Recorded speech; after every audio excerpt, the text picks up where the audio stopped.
Give the slip. Tuesday, my lord, if it's my lord, so condemn the No, comment. today is Wednesday. Today is Wednesday. Tomorrow, my lord, in that event. Tomorrow will Let be it appear on chamber. Friday. It is actually will be a chamber matter because that's why, my lord. No, order was passed. Order was passed in chamber, my lord, because it was an application for extension of time to file the written statement. Okay, so let it appear. It can appear tomorrow or, my lord, Tuesday. Okay, Tuesday. Tuesday, my lord, in that event. Lord, may I have your lordship's And kind Biplab. leave to, my lord, mention a matter, my lord. This matter was fixed at 12:30 today. My lord, the matter is not appearing in your lordship's list, my lord. Your lordship's court officer is It is indicating. appearing in the list. No, my lord, it's not appearing in the list today.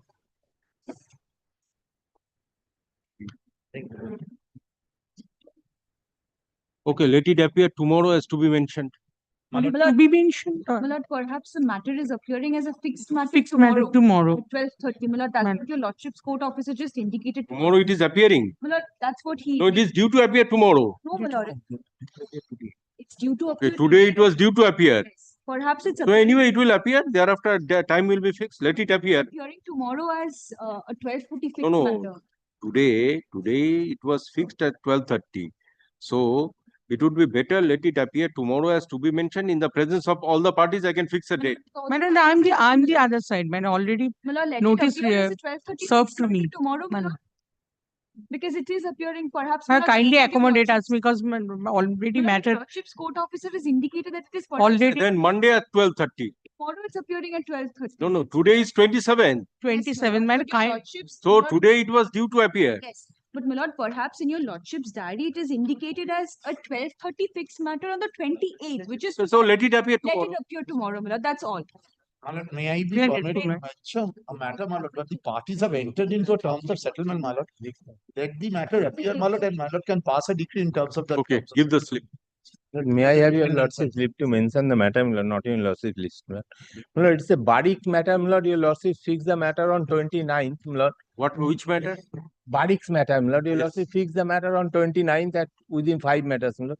Friday, my lord, I have some problem, my lord. I may not be here, my lord, in town. My lord, I I shall consider tomorrow. have served notice, my lord. They have no objection, my lord. Anyway, tomorrow you just remind me. I shall tell Tomorrow, anybody. not tomorrow, my lord. Day after tomorrow matter. Okay, day after 29th. tomorrow, remind me. I shall adjourn it. My lord, your lordship, all the parties are here, my lord. If your lordship fix the matter on the next Thursday, my lord, parties have no objection.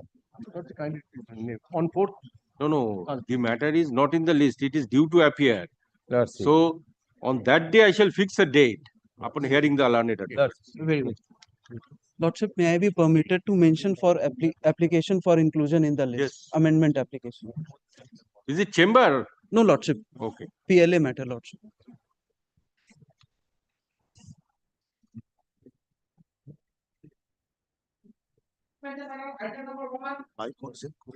My lord, I am the petitioner, my lord.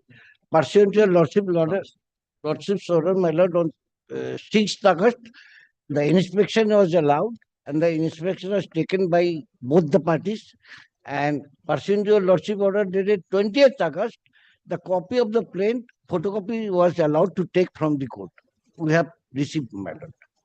The old partition suit, the application which was been filed on a wrong cost title. My So lord, after I indicated, my lord, lordship has given us liberty to inspection and even take a photocopy of the amended plate.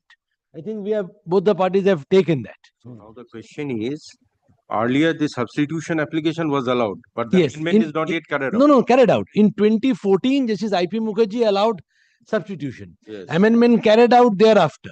Amended plate is in the department. Yes. So we did not have a copy. Lordship's pleasure was to given us a liberty to take a photocopy of the amended plate. Yes. We have obtained. Now what the difficulty of facing, my lord, the existing application which is on the board, GA9, this is under wrong cost title. So it has to be a new application So with I'm granting you who GA9 is whose application. my lord, my petition, my lord. So you can do one thing, either file petition for necessary amendment or liberty to withdraw. Yes. I'm My granting you lord, liberty I have to already, withdraw. can't be I amended. have already affirmed an affidavit for substitution and amendment, and master summons has to be taken. I So think better I grant you liberty to withdraw and file afresh. Yes, this can Yes, be done. record an order. No, another thing, my lord. Yes, another thing, my lord. I know what Mr. Banerjee was also saying, and Mr. Basu also. There's a tenants in the property. There's a partition suit. The tenants are not paying rent for last, say, more than 6 months, maybe a year. More than a year, because the death of the existing receivers. So let the substitution be carried out. Let this application be disposed. I know, my lord, but if by consent, because just last time I did not give consent, but today I have instructions, if by as a absolutely interim measure. But the difficulty I understand, application not maintainable, wrong cost title. Anyway, it will not take much time. Just wait for 1 week. Then it will be absolutely hodgepodge. Yes, It's absolutely Learned hodgepodge. advocates for the parties are present. Yes, absolutely. It is submitted as the GA9 of 2024 is filed under the wrong cost title. Thus, liberty is granted to withdraw GA9 of 2024 with leave to file afresh. So file and mention. And other application for Mr. Basu will file, let them, Yes, let yes, him yes. file it, will. Let him file and mention. Yes. এটা তোমরা copy করে দিয়ে দেবে। Obligement. But we have agreed to a joint receiver. It is Since withdrawn and last disposed. December Permitted to be 23. withdrawn. I mean, it is disposed. GA9 Obliged. as withdrawn.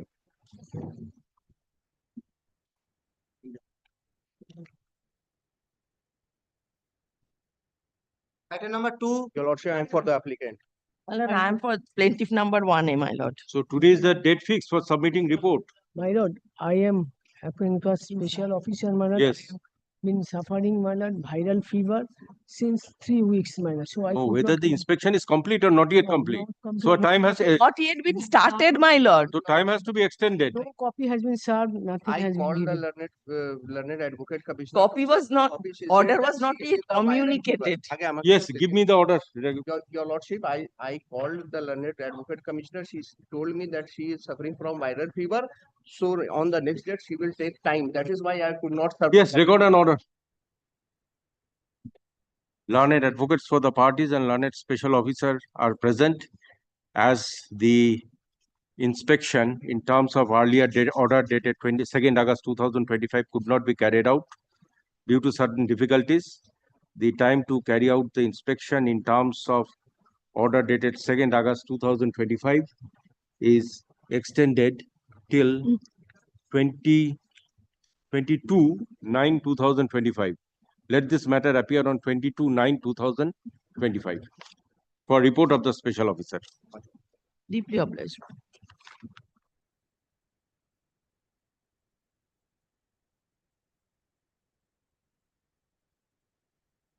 Item number 3,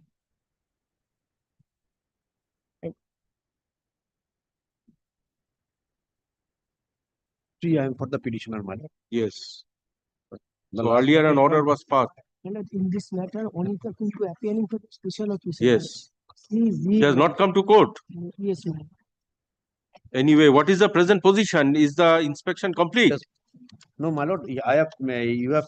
Anyway, I'm making it not today. Let the special officer appear. Because I have Or not served the this week. copy of Not this week. the special officer. Yes, not this That week. is, not this.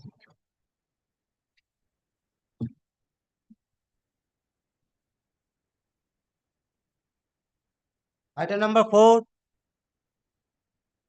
Item number 4, my lord, I am for the dependent respondent number 4 and 6. But this Yes, is Mr. the, Sen, whose application is this? there is no J29? application. There is no, there is. J29? Lordship, even But before I the think- application is taken up, But Lordship, I am for the let us petitioner, first Lordship. clarify, but the matter has come for clarification whether the suit is pending or not.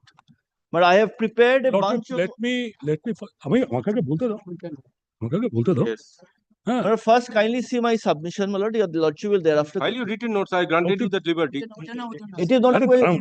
I have filed all orders along with decree. You served a copy upon your learned friend. Yes, these are only orders. List of orders. Kindly have a look at this. I will show you. Yes, what do you say? Lordship, I am handing over first a compilation of the orders that Serve are upon Mr. Sen. passed by Honorable Justice Shugota No, no. Bhattacharya. Have you served upon Mr. Sen this copy? Lordship, these are all orders. Again, these are all orders. No, you serve. I am handing over. I am only saying this. No, my lord. রাখো না, দিয়ে দাও। Kindly consider first. No, no. I should Lordship- consider. You receive a copy. Lordship, These are all subsequent to the, I do not know, my lord. Your lordship has to call for a report from the registry. Lordship, How- the registry, Disposed of can be brought to the list Lordship and comes to, applications can be entertained. Lordship comes to, Sir, kindly come comes to to, the come, periodic, Lordship comes to the first order. Let Lordship, us- let's, I mean, this is my petition. Yes, which order? This is my petition. Lordship comes to the first order. How can a petition Order come dated, when a suit order is dated decreed? 20th December 2022. What does the court say? Please serve a compilation upon Mr. Sen. I'm making it not today. Well, every day, one of the matter we are coming. I'm just making it not today. But I've got. Lordship, I Lordship, do let not it be, let it appear on Monday in that case. No, Let it appear on Monday in that case. Your Lordship, Lordship, this is Monday I not shall done. pass This final is orders. not done. It is Lordship, the petitioner has a right of audience. Very well, very well. yes, Make let it him make his submission. But first, let him say whether the suit is whatever he wants to say, let him say. very good. Let him Lordship, the first order was passed by Honorable Justice Sugato Mujumdar on 20th December 2022. The registrar original side is directed to submit a status report on the pendency of the applications. Leave is granted to the learned counsel for the plaintiff from bringing on record the death, if any, of the existing defendants or co-sharers and substituting them by their legal heirs. Let the matter appear in the list on 19 January 2023. So let's come to the next order. A report dated, this is 19 January 2023. A report dated 17th January 2023 is submitted by the learned registrar original site showing disposal of the journal applications mentioned therein. The department is directed to record the disposal of the applications which are not supposed to appear in the list again. Learned counsel appearing for the plaintiff prays for accommodation for filing necessary application for substitution. None appears for the defendant. Why will I appear? None appears for the defendant. Then why are you appearing now? Very well, very well. If there is Why no are you proof, appearing now? Why are you appearing now? you are compelling me None to appears appear. for the defendants. Very well. Why do you not compel then? No, Why do you not not compel then? necessary. None appears for the defendants. You have Let suppressed the matter and got appear this in the list on application. 16 February 2023. The department is also directed to produce the complete records on the next date of hearing. None appears for the defendant. Where is the notice? Although learned counsel for the plaintiff appears, Disposed of, where is let the my right matter to appear in the appear? list on 20th Let him February complete. 2023. Lordship, I have much bigger lung power. I can assure my learned friend. Yes. I can assure my learned friend. Please exercise. The court. Affidavit of service is filed in the court today. Against the instant application be kept on record. Lordship, let it be taken record, taken note of. They were served. Affidavit of service is filed in the court today. Against the instant application be kept on record. The instant application is filed, praying for recording the death of some of the defendants, condonation of delay in preferring the application, amendment of plaint, and other consequential reliefs. None appears for the defendants. On the previous occasion also, none appeared for the defendants. Therefore, the matter is taken up for hearing. There is delay in filing the application. However, sufficient reasons are given explaining delay. Therefore, delay is condoned. On perusal of the pleading and on hearing of the learned counsel, prayers A to E are allowed and reliefs and prayers F and G are refused. Read of the summons are to be served on the substituted defendants as per statutory provision. GA number 28 of 2023 stands disposed of. Let the matter appear in the list on 24th of March 2023 under the heading to be mentioned. Lordship, let's come to the next order. Let the report of the learned registrar original site dated 15th February 2023 be kept on record. Let the matter appear in the list. Lordship, is it the position that the suit was alive on 10th of February 2023? Let us ascertain the facts first. Let the report of the learned registrar original site dated 15th February 2023 be kept on record. Let the matter appear in the list on 24th of March 2023. Dated 13th March 2023. Report of the learned registrar original site dated 15th February 2023 shows that records of CS 9 and 11 1988 could not be traced as yet. Since the matter is old, time should not be wasted in repeated tracing out the record. Therefore, record is to be reconstructed and the learned counsel for the plaintiff is to supply cost papers of the suit in order to reconstruct the record. Let the matter appear in the list on 24th of March 2023. On submission of the cost papers, department shall take necessary steps for reconstruction of the record. Copy of this order may be sent to the learned registrar original site for doing the needful. Learned counsel appearing for the plaintiff. This is 27th March 2023. learned counsel appearing for the plaintiff submitted that he has served a copy of the plan for reconstruction of the record to the department. Let a record be called from the learned register original site as to whether reconstruction is complete or not. Let the matter appear in the list on 18th of April 2023 for report. Received and perused the report of the learned register original site dated 1st of April. Time is extended to carry out the amendment till 20th of April 2023. The report of the learned register original site dated 1st of April 2020 is kept in the record. Learned register original site shall expedite reconstruction record. Learned counsel for the parties are requested to furnish the cost papers as early as possible. Let the matter appear in the list on 12th of June 2023. April 20th. Now these are the facts. Anyway, These are the facts. And now let's come to the other order. Your lordship's order. Learned advocate for the plaintiff and learned advocate for the respondent number 17 and 18 are present. On the prayer of the learned advocate for the plaintiff, the matter stands adjourned till 10/6/2025 under the same heading. On the prayer of the learned advocate for the plaintiffs, let the matter appear on 2nd of July 2025. Learned advocate for the parties are present. On the prayer of the learned advocate for the plaintiff, time is granted to obtain necessary instruction as to the present stage of the suit. Let this matter appear on 2nd of August 2025. Learned advocate for the defendant who submits that the suit is already disposed of is also requested to come with necessary instructions. The learned advocate for the defendant is present and accommodation sought on behalf of the learned advocate for the plaintiffs. Let this matter stand adjourned till 13th of August 2025. Learned advocate submits the suit is already disposed of. The order which is passed in the matter morning be recalled. Thus, Mr. Sen is required to serve notice upon the learned advocate. Let this matter appear on 20th of August to be mentioned. Last order, learned advocate is required to accept this application of the prejudice and come ready with the instructions. The matter as to whether the suit is disposed of and whether the court can pass any order is kept open to be decided at the time of hearing. Yes, where This is that without order? prejudice to the It rights of is the not here. So probably it is okay. Yes, so these are the So- facts which you are So, Lordship, my first submission, I'll come to the facts as to whether the suit is alive or not. I'll come very to it. well. These are the But matters. my first submission is there is a court of coordinate jurisdiction. Yes. The court of coordinate jurisdiction has taken into consideration all the facts and has passed 9 orders in a serial. Yes. Lordship, asking myself whether another court of coordinate jurisdiction can set aside that order. First, Lordship knows this is the settled law that res judicata, the principle of res judicata applies at different levels of the same suit. This is settled law. Now, Lordship, this order should have been recalled. If there was no suit, this order should have been recalled. This order could have been appealed from. But none of this has been done. So, Lordship, this is my. So it was passed in presence of the client. Lordship, I have some. Mr. Sen's client. I have. Lordship, again comes to the order. Mr. Sen was Mr. Again not comes to the order. represented probably when. Again comes to the order. Not only me. No, some of the defendants were there. Where? Yes. Respondents means some defendants. Let's come to page 13 now. I am not getting a chance to. How comes to- many defendants are there in this matter? Lordship, dated 10th February 2000. How many defendants are there? I have already served. Total Affidavit of service is filed in the court. Let Today, us it's see. record. Let my learned friend How, show the how affidavit. many defendants are there in this matter? About 20. Okay, you are representing which defendant? Only 18 group. No, total number of defendants. you are- Defendant number 18A, B, C. Okay. Yes, then after this, Let us see the affidavit of service. My learned friend is making such a lot of anyway, submissions. very well. Let me consider the facts, okay, on record. Thereafter, okay, 13th August 2025 is the last order. Yes. Okay, This is thereafter, the Lordship's order. thereafter it is to be This decided is to be decided. any order has Yes, to be Lordship- passed or not. Yes, Lordship, in deciding it, my first point is your Lordship would also decide this concept of coordinate jurisdiction. Yes, definitely. This will also be decided. Yes.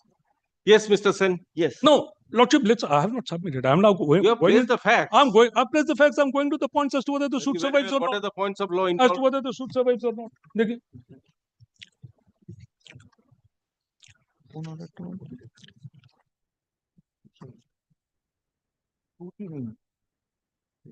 বিক্রি হয়ে গেছে। আমারটা?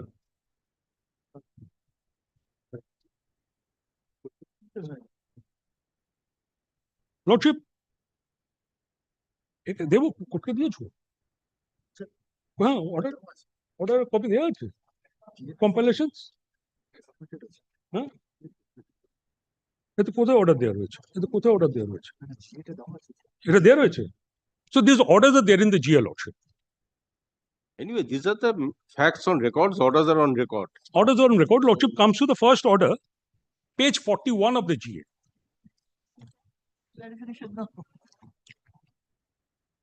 Page 41. Is it within this bunch? Lordship, the application, No, this is a separate bunch, Lordship. No. Question is, you Huh? are relying upon these orders. Okay. GA, this is, Whatever you have annexed in your this application, is, these this are the is GA bunch. 29. No, GA 29. Whatever you have annexed, this, all these are in this bunch, compilations. Which No, you have, Lordship, this particular bunch is a separate independent bunch. okay. So this is with regard to which order? GA 1? GA 29 is the application for substitution that has now come up for clarification on the point as to whether the suit survives or not. So Yes. these are a lot of number of orders. We'll go through those orders.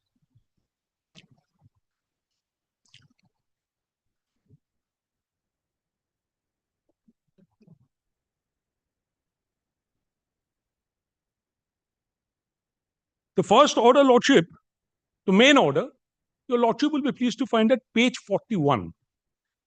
Page 41 of the application.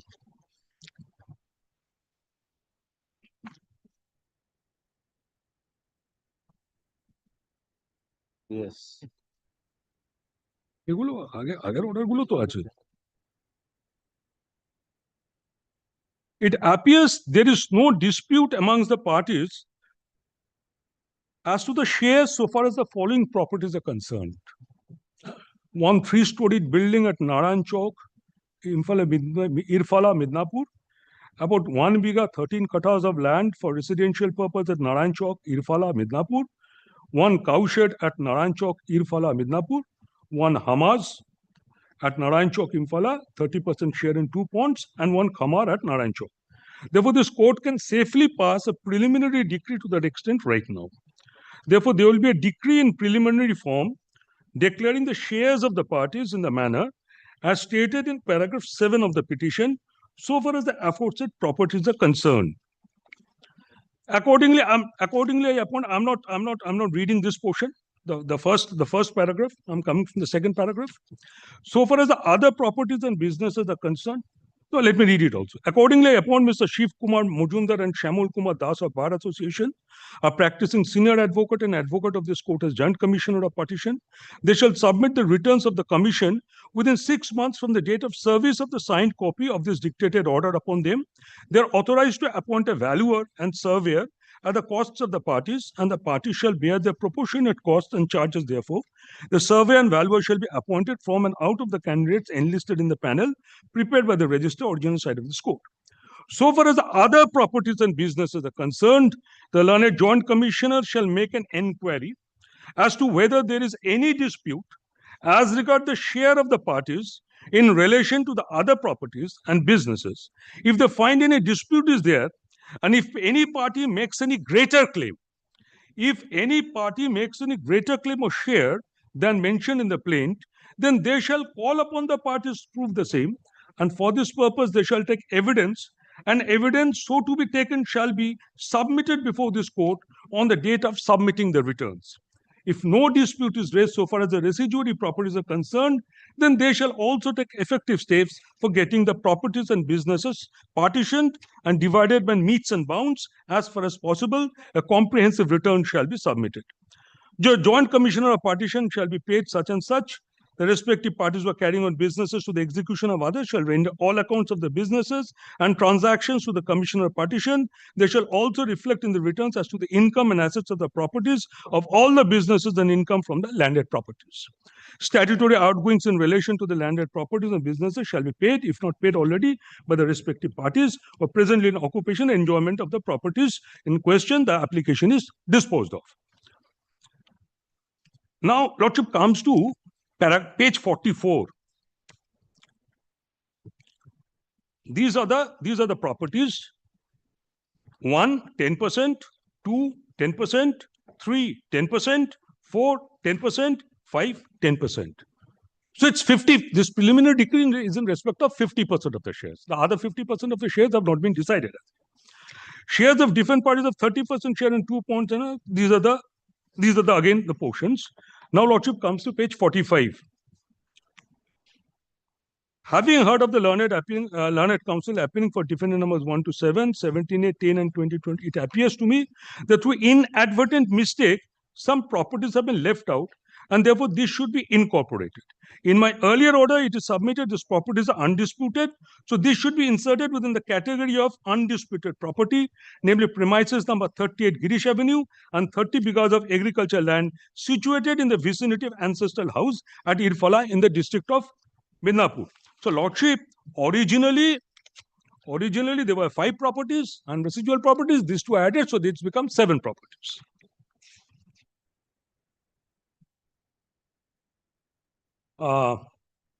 This is again.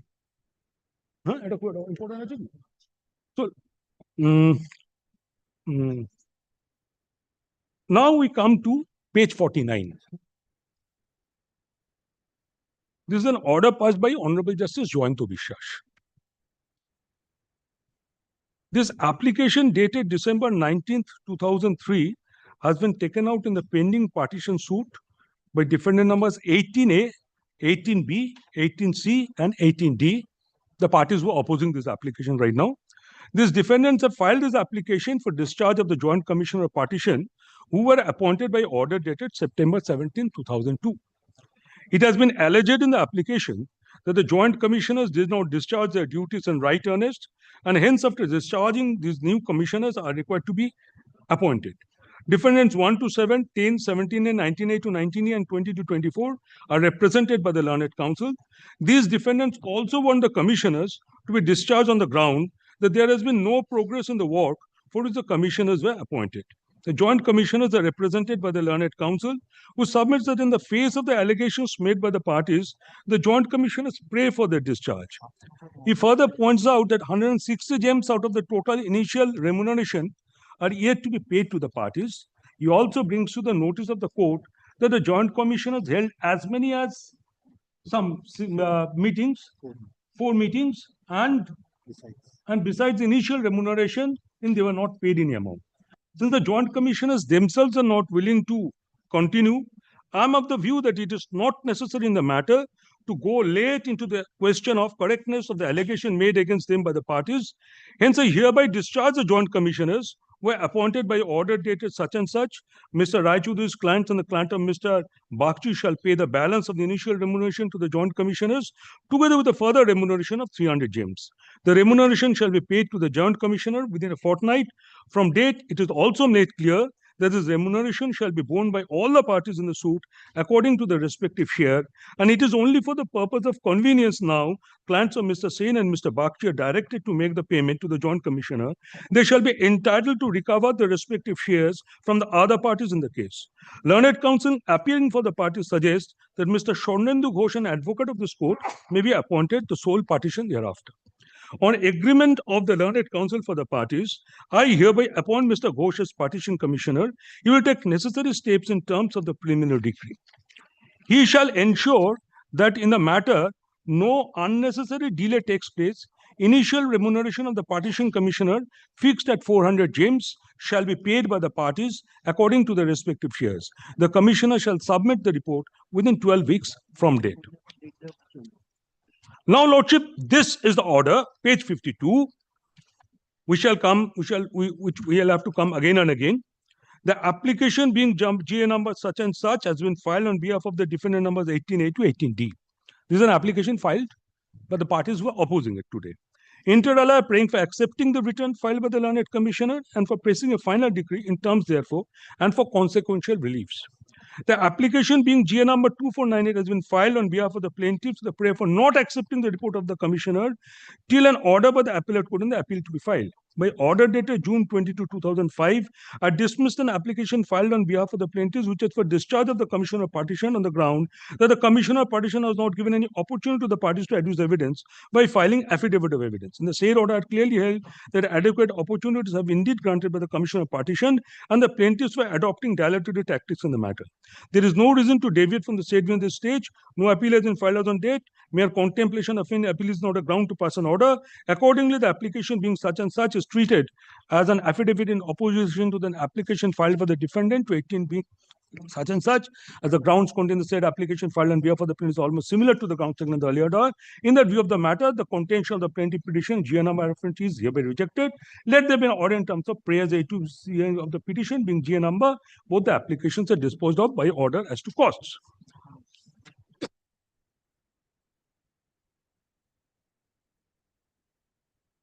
এবার কোনটা এবার এর কোটা কোনটা কোটা পড়বো কেন কোটা এখন আসে নাই অর্ডারটা কোথায় তুমি এই জন্য বললাম লিস্ট অফ ডেটস কেন লর্ডশিপ উই বললেন যদি অর্ডারটা বলে তো lordship we preferred an appeal against this order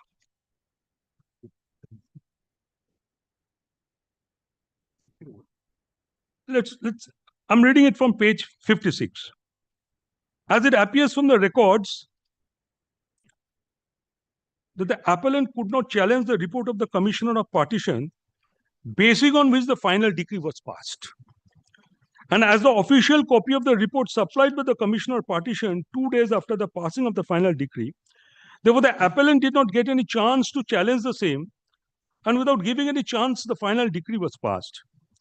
It also appears from the records that without getting any copy of the report, and as preemptive measure, an application was moved before the learned trial judge for not accepting the report of the commissioner, but that was not the action to challenge the contents of the report. Under such circumstances, we think that some measures have to be taken by the appeal court, as the final decree has already been drawn up. We therefore keep operation of the final decree in abeyance, and it should not be executed for a period of 30 days from date. In the event an application is taken out by the appellant to take exception to the report of the commissioner as to its contents, this application should be heard out by the learned trial judge afresh without adverting to earlier findings of the judgment and order. In the event this application does not succeed, the final decree so passed will stand revived. If no application is made within the time as above, this appeal will stand dismissed. If the application is allowed by the learned trial judge, obviously the finding will be abide by the result of the application. There will be no order as to costs. The appeal is disposed of. Now, Lordship comes to page 59. In the suit for partition, a preliminary decree relating to 5 immovable properties was passed on September 17, 2002.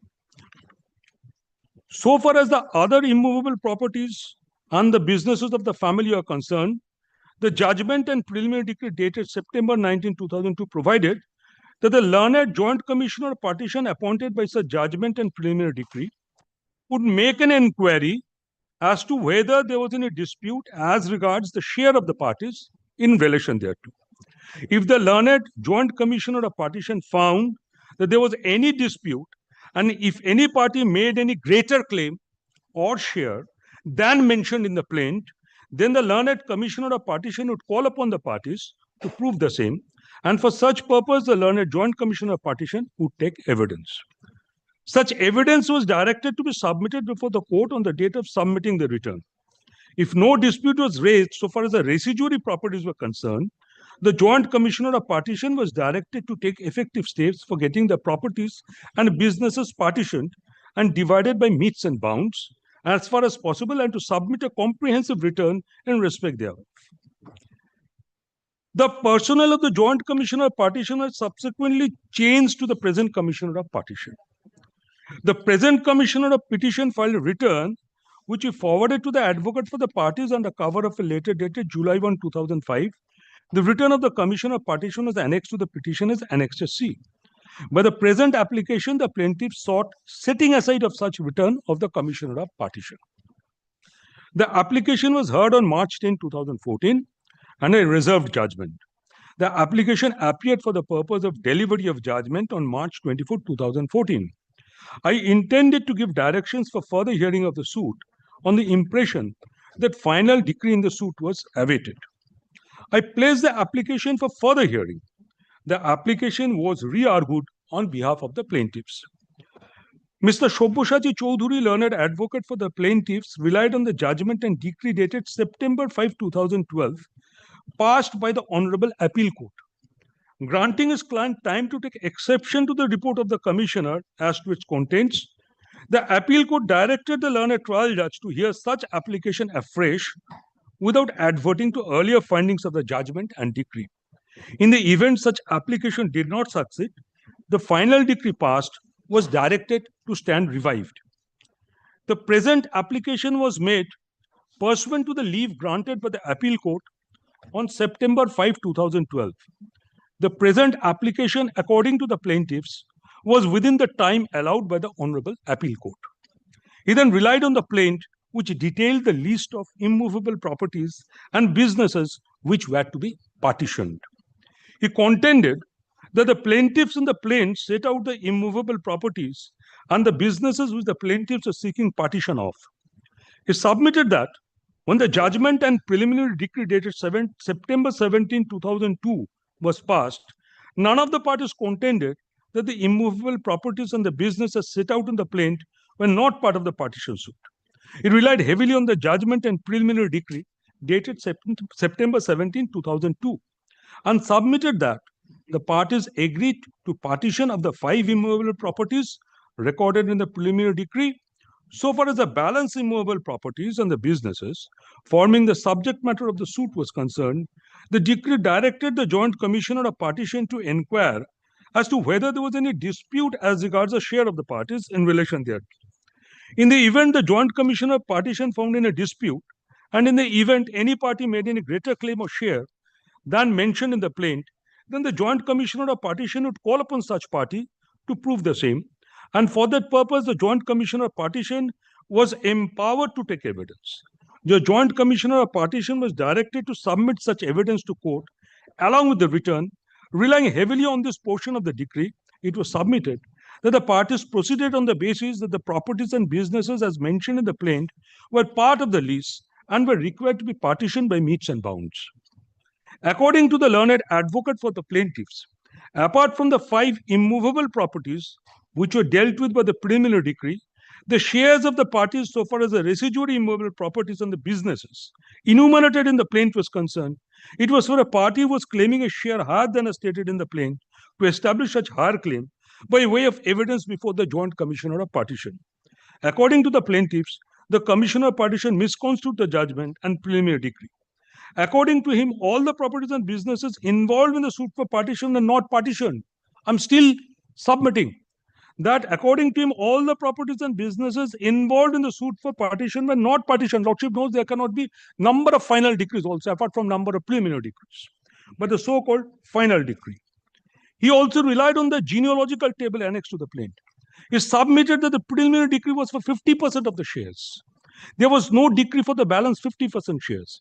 He submitted that by the order dated January 16, 2003, 2 further properties were added to the suit for partition. These 2 properties were also not dealt with either in the preliminary decree or in the final decree. He contended that the preliminary decree dated September 17, 2002 did not permit the Commissioner of Partition to decide title. The onus was on the party who was claiming any share in respect of any movable property or business involved in the suit for partition at a share higher than that mentioned in the plaint to prove such claim.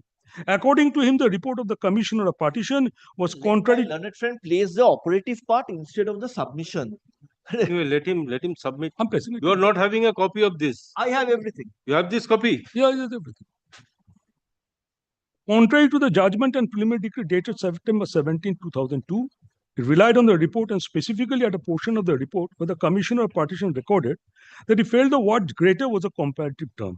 According to the Commissioner of Partition, once the shares as mentioned in the plaint was proved by the witness of the defendant but on the plaintiffs, the case of the defendants making greater share claim could be adjudicated. According to Mr. Chaudhary, the Commissioner of Partition wrongly interpreted the scope of his work. He also relied upon the valuation report. Mr. Chaudhary relied upon the order dated August 7, 2006, passed by the appeal court, and submitted that his client was entitled to take the aid of Section 105 of the Code of Civil Procedure 1908 to challenge all interlocutory orders leading to the passing of the final decree. He next contended that the final decree dated August 11, 2005 did not dispose of the partition suit in its entirety. He relied on the various prayers made in the GA, on which basis the final decree was passed in support of such contention. Mr. Chaudhary relied on such and such. On behalf of the defendant number 18 series, Mr. Shakkoshen, learned advocate, contended that the plaintiffs adopted dilatory tactics and were interested in delaying the disposal of the partition suit, relied on his client's affidavit and the narration of events made in his client's affidavit. He submitted that similar application was made by the plaintiffs on earlier occasion and that the same stood rejected, relied on an order dated June 22, 2005, which according to him narrated the misconduct of the plaintiffs with regard to the proceedings before the Commissioner of Partition. It relied heavily on the finding recorded in such order that the plaintiffs and the defendant number 10, by a concerted effort, adopted dilatory tactics and were standing in the way of the Commissioner to conclude the proceedings. The order recorded that the plaintiffs and the defendant number 10 conducted themselves in an extremely malafide manner. He contended that under the Evidence Act 1872, it was for the plaintiffs to prove that the parties were entitled to the share in the immovable properties and businesses narrated in the plaint. According to him, it was for the plaintiffs to establish that the residuary immovable properties and the businesses mentioned in the plaint were joint family properties and businesses. Only upon such owners being discharged by the plaintiffs, the burden shift upon the defendants. This is contrary to the preliminary decree. I considered the rival contention of the parties in the material on record. A preliminary decree was passed on September 17, 2002. The parties invited the court to pass the preliminary decree in respect of 5 immovable properties. So far as the residually immovable properties were required to establish, the report of the Commissioner of Partition was vitiated on any ground warranting its rejection. Mr. Chaudhary contended that the final decree dated August 11, 2005 was partial in the sense that the final decree did not deal with all the shares and the properties and businesses involved. The final decree dismissed the partition suits as regards the disputed properties mentioned in the plaint, other than those mentioned in paragraph 3 of GA. The appeal carried against the final decree dated August 11, 2000 was disposed of on September 5, 2012 by the judgment and decree dated September 5, 2012. The appeal court permitted the plaintiffs to apply for setting aside of the report of the Commissioner. The appeal court directed that in the event such application did not succeed, the final decree would stand revived. The point urged before me for the plaintiffs that the final decree dated August 11, 2005 disposed of the suit for partition partially and did not appear to be taken before the appeal court by the plaintiffs who were the appellants there. Parties were bound by the final decree dated at such and such, and the judgment of the division bench dated such and such. In such view, the contention on behalf of the plaintiffs in this regard could not be accepted. Subsequent to the preliminary decree dated September 17, 2002, the personnel of the Joint Commissioner of Partition was changed. The present Commissioner of Partition undertook the work of carrying out the directions contained in the judgment and preliminary decree dated September 17, 2002. Before the Commissioner of Partition, some of the parties adduced evidence in support of their respective claims. Before the Commissioner of Partition, on behalf of the defendant number 18 series, it was contended that it was the burden of the plaintiffs as they filed the partition should to show that the properties were joint, and only after such initial burden was discharged by the plaintiffs, the onus lay on the contesting defendants to prove that the properties claimed by them were the separate and exclusive properties and did not form part of the joint estate. According to defendant number 18 series, the affidavit of evidence placed before the learned Commission of Partition was not controverted by any of the other party. The defendant number 18 series were not cross-examined. It was urged before the Commission of Partition by the defendant 18 series that the evidence of such dependence be placed before the Honorable Court along with the returns submitted by the Commissioner of Partition. In view of the stand taken by the defendant 18 series, the Commissioner of Partition proceeded to file his return to this Honorable Court. The Commissioner of Partition did not decide any issue raised by the parties before him. The preliminary decree dated September 17, 2002 did not permit the Commissioner of Partition to decide any issue. The preliminary decree dated September 17, 2002 required the Commissioner of Partition to take evidence in the event any party claimed any share greater or higher than that share than the stated in the plaint in respect of the residuary property and the businesses. The defendant number 18 series submitted evidence before the Commissioner of Partition. The defendant number 18 series took a stand that the plaintiffs failed to establish that the residuary properties and the businesses were part of the joint family. The preliminary decree dated September 17, 2002 provided that in the event parties raised in a dispute, then the parties would be entitled to adduce evidence before the Commissioner of Partition, and the Commissioner of Partition ought to submit such evidence along with the return. In the meetings conducted by the Commissioner of Partition, he found that the parties were disputing the respective shares in the residuary immovable properties and businesses. Evidence adduced by the parties before him was submitted along with his return to court. The Commissioner of Partition was not required to decide as to whether the plaintiff must establish residuary properties and businesses of the suit were joint family estate or not. The only question was whether the return of the Commissioner of Partition was in terms of preliminary decree dated Athu. In Ram Bahadur and others, it has been held that the Commissioner of Partition could not decide the share of the parties. In the instant case, the Commissioner of Partition did not decide the share of the parties. The return of the Commissioner of Partition was in terms of preliminary decree In such circumstances, there was no reason to set aside the return of the commissioner of partition. GA number Yatu is dismissed, however, without any order as to costs. We preferred an appeal against it. This appeal is this appellate order is interesting. It comes from page 72. 72. Page 72.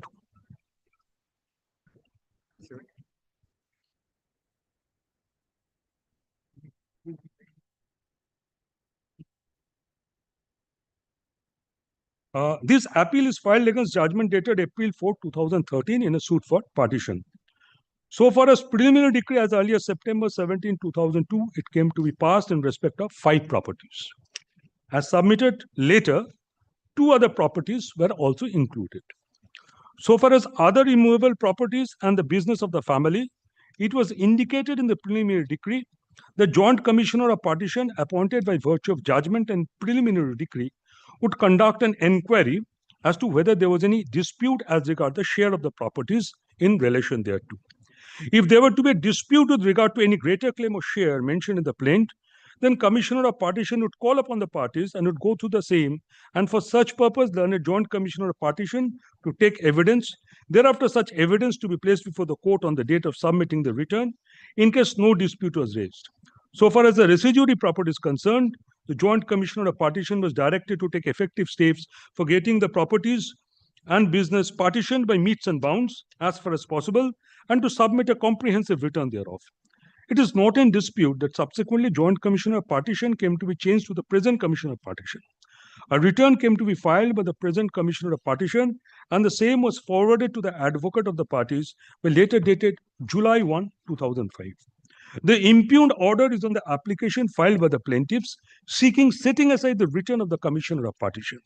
The learned advocate for appellant's plaintiffs relies on the judgment and decree dated September 5, 2012, passed by Honorable Appellate Court, granting his client time to take exception to the report of the Commissioner as its contents.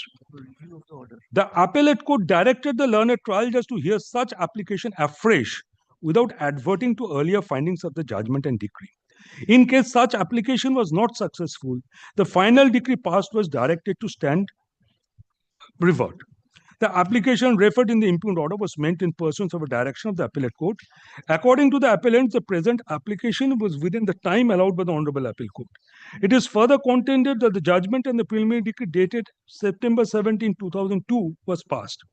When judgment and preliminary decree dated September 17, 2002 was passed, none of the parties contended that the immovable properties and the business as set out in the plaint would not form part of the partition suit. As already stated above, the judgment and preliminary decree, this portion is still there. As already stated above, the judgment and preliminary decree dated September 17, 2002 was with regard to 5 immovable properties, and later 2 more came to be added.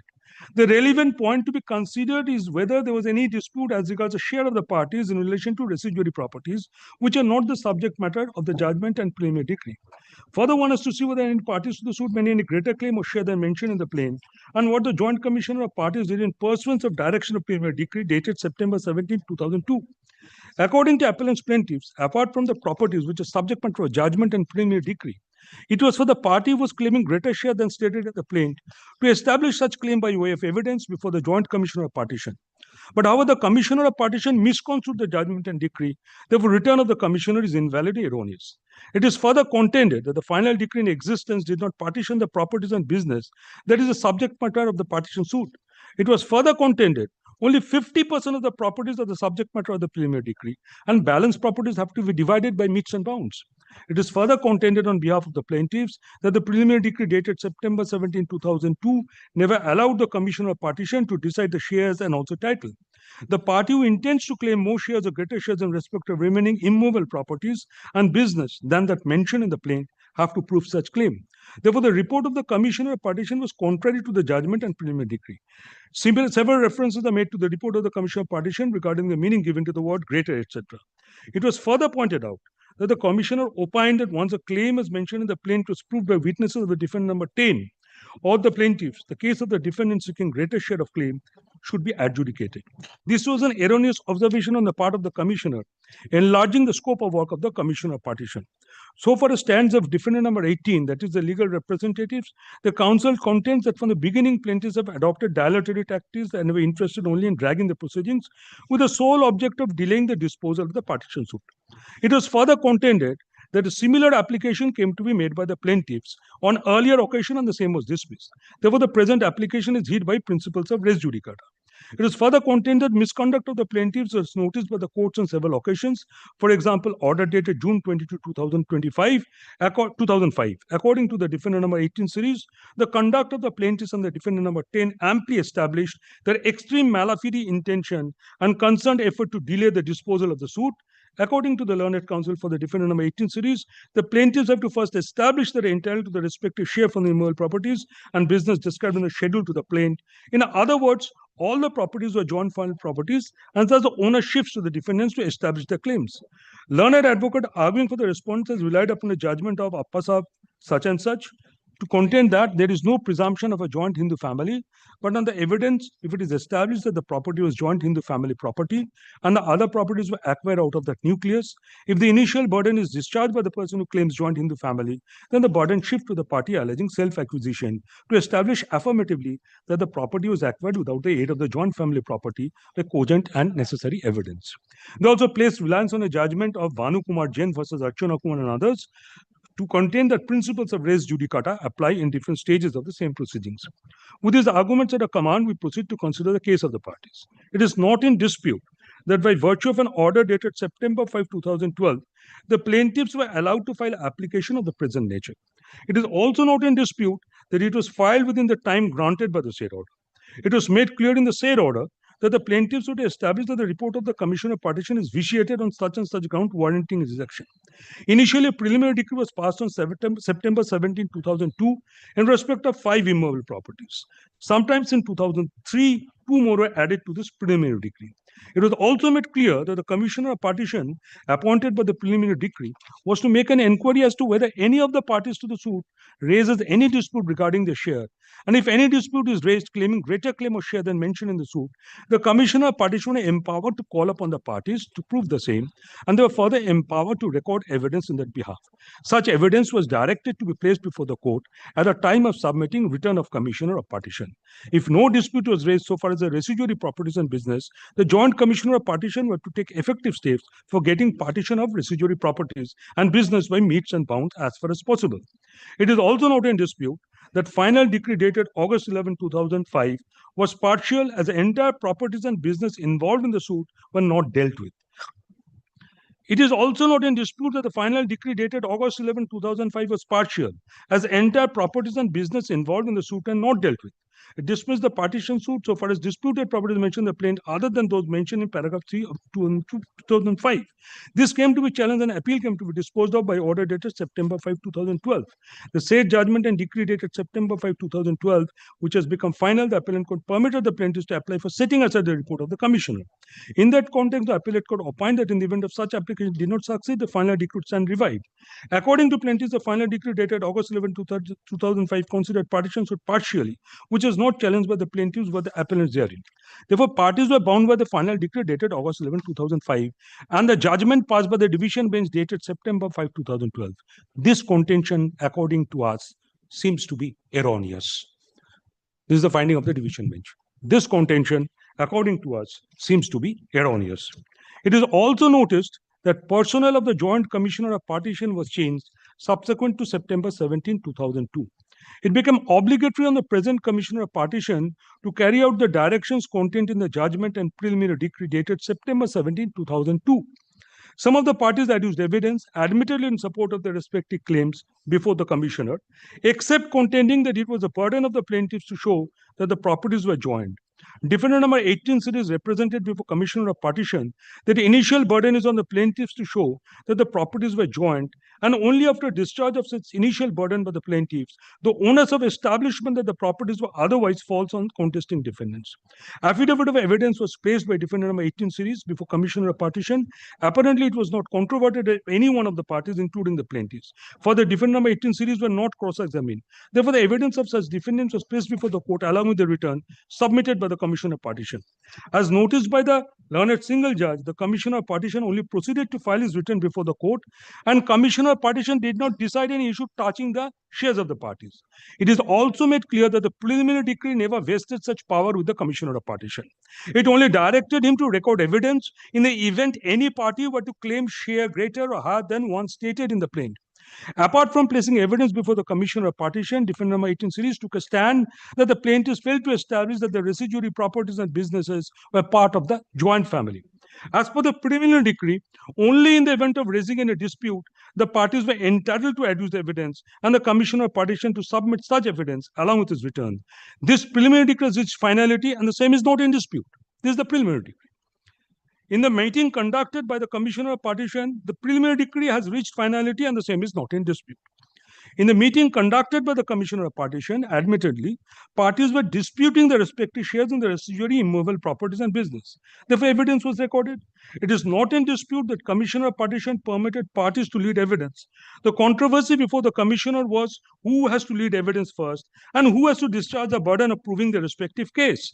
Apparently, the Commissioner of Partition was not required to decide whether plaintiffs must establish or defendants to establish their case first. He was required to discharge his duty in terms of preliminary decree dated September 17, 2002. He was not required to say anything beyond that. Even if you had to observe or express any opinion beyond the scope of preliminary decree, the same need not be taken into consideration by the court. It is well settled that the Commissioner of Partition cannot decide the shares of the parties. It is a duty of the court to decide such shares. The present application before the learned single judge was to set aside the return of the Commissioner of Partition. As stated above, the court can proceed to decide finally what is the respective share of each of the parties to the suit so far as the residuary properties and business depending upon the evidence recorded by the Commissioner. It is also open to the plaintiffs to seek relief for permitting them to lead evidence if they have not done so. Now, Lordship would kindly come, this portion, page 81, this portion, this operative portion, as stated above. It entitles you according. So it is your contention, as per this observation, you are entitled. I'm entitled. I'm entitled. So this is your stand. And Lordship,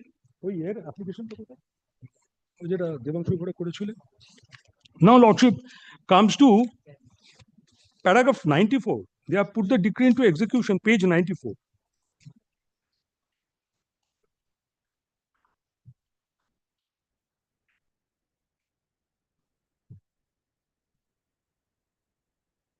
Though Mr. Sen submits, page 94. This is an execution petition of the final decree that they have placed. Though Mr. Sen submits that while granting leave to the plaintiffs to take exception to the report of the partition commissioner, the division bench did not interfere with the decree, but simply postponed its enforceability till the time the same is adjudicated by the trial court.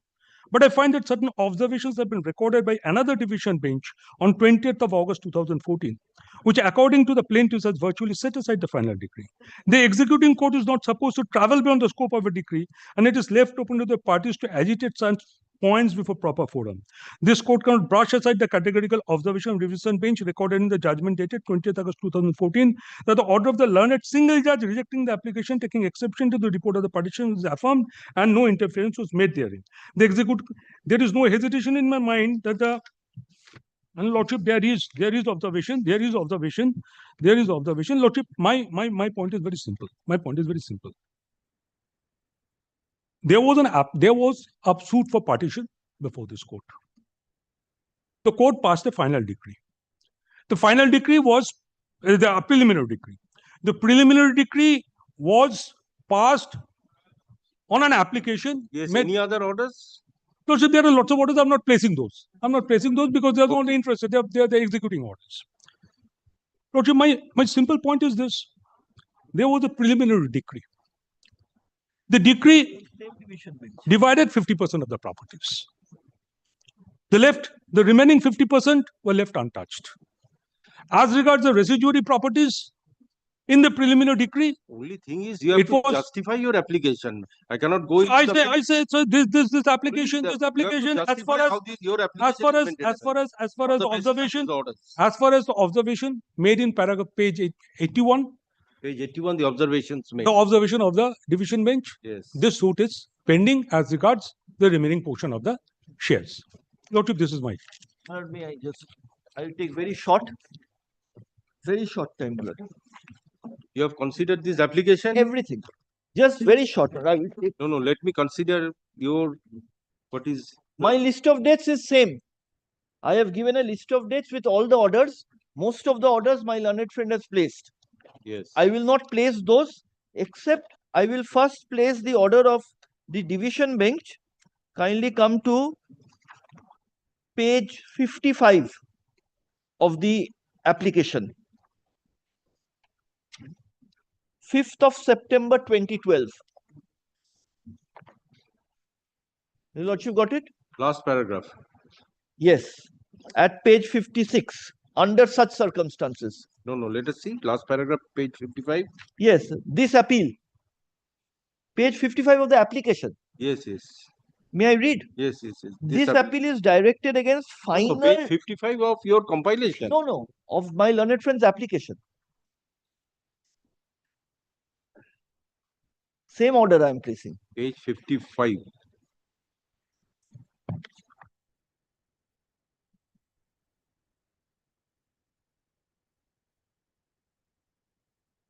Page 55. Yes. Kindly see, this appeal is against what? Appeal is against final decree dated 11th August 2005, by which learned trial judge has been pleased to accept report of commission of partition and passed a final decree. Now, my lord, before I proceed further, kindly also take the final decree which I have annexed. Final decree your lordship will get at page 40 of my compilation, because that final decree is very important. Final decree has not been shown to your lordship.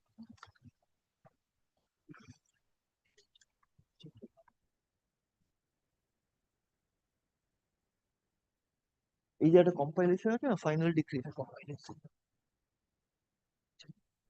এক্ষুনি দিলাম যে? Yes, page 40. Kindly see first few pages are the cause title. Just turn over the page. Kindly come to internal page 6 of the decree. Yes. At the top. Yes. Second line. And it is further ordered and decreed. Yes.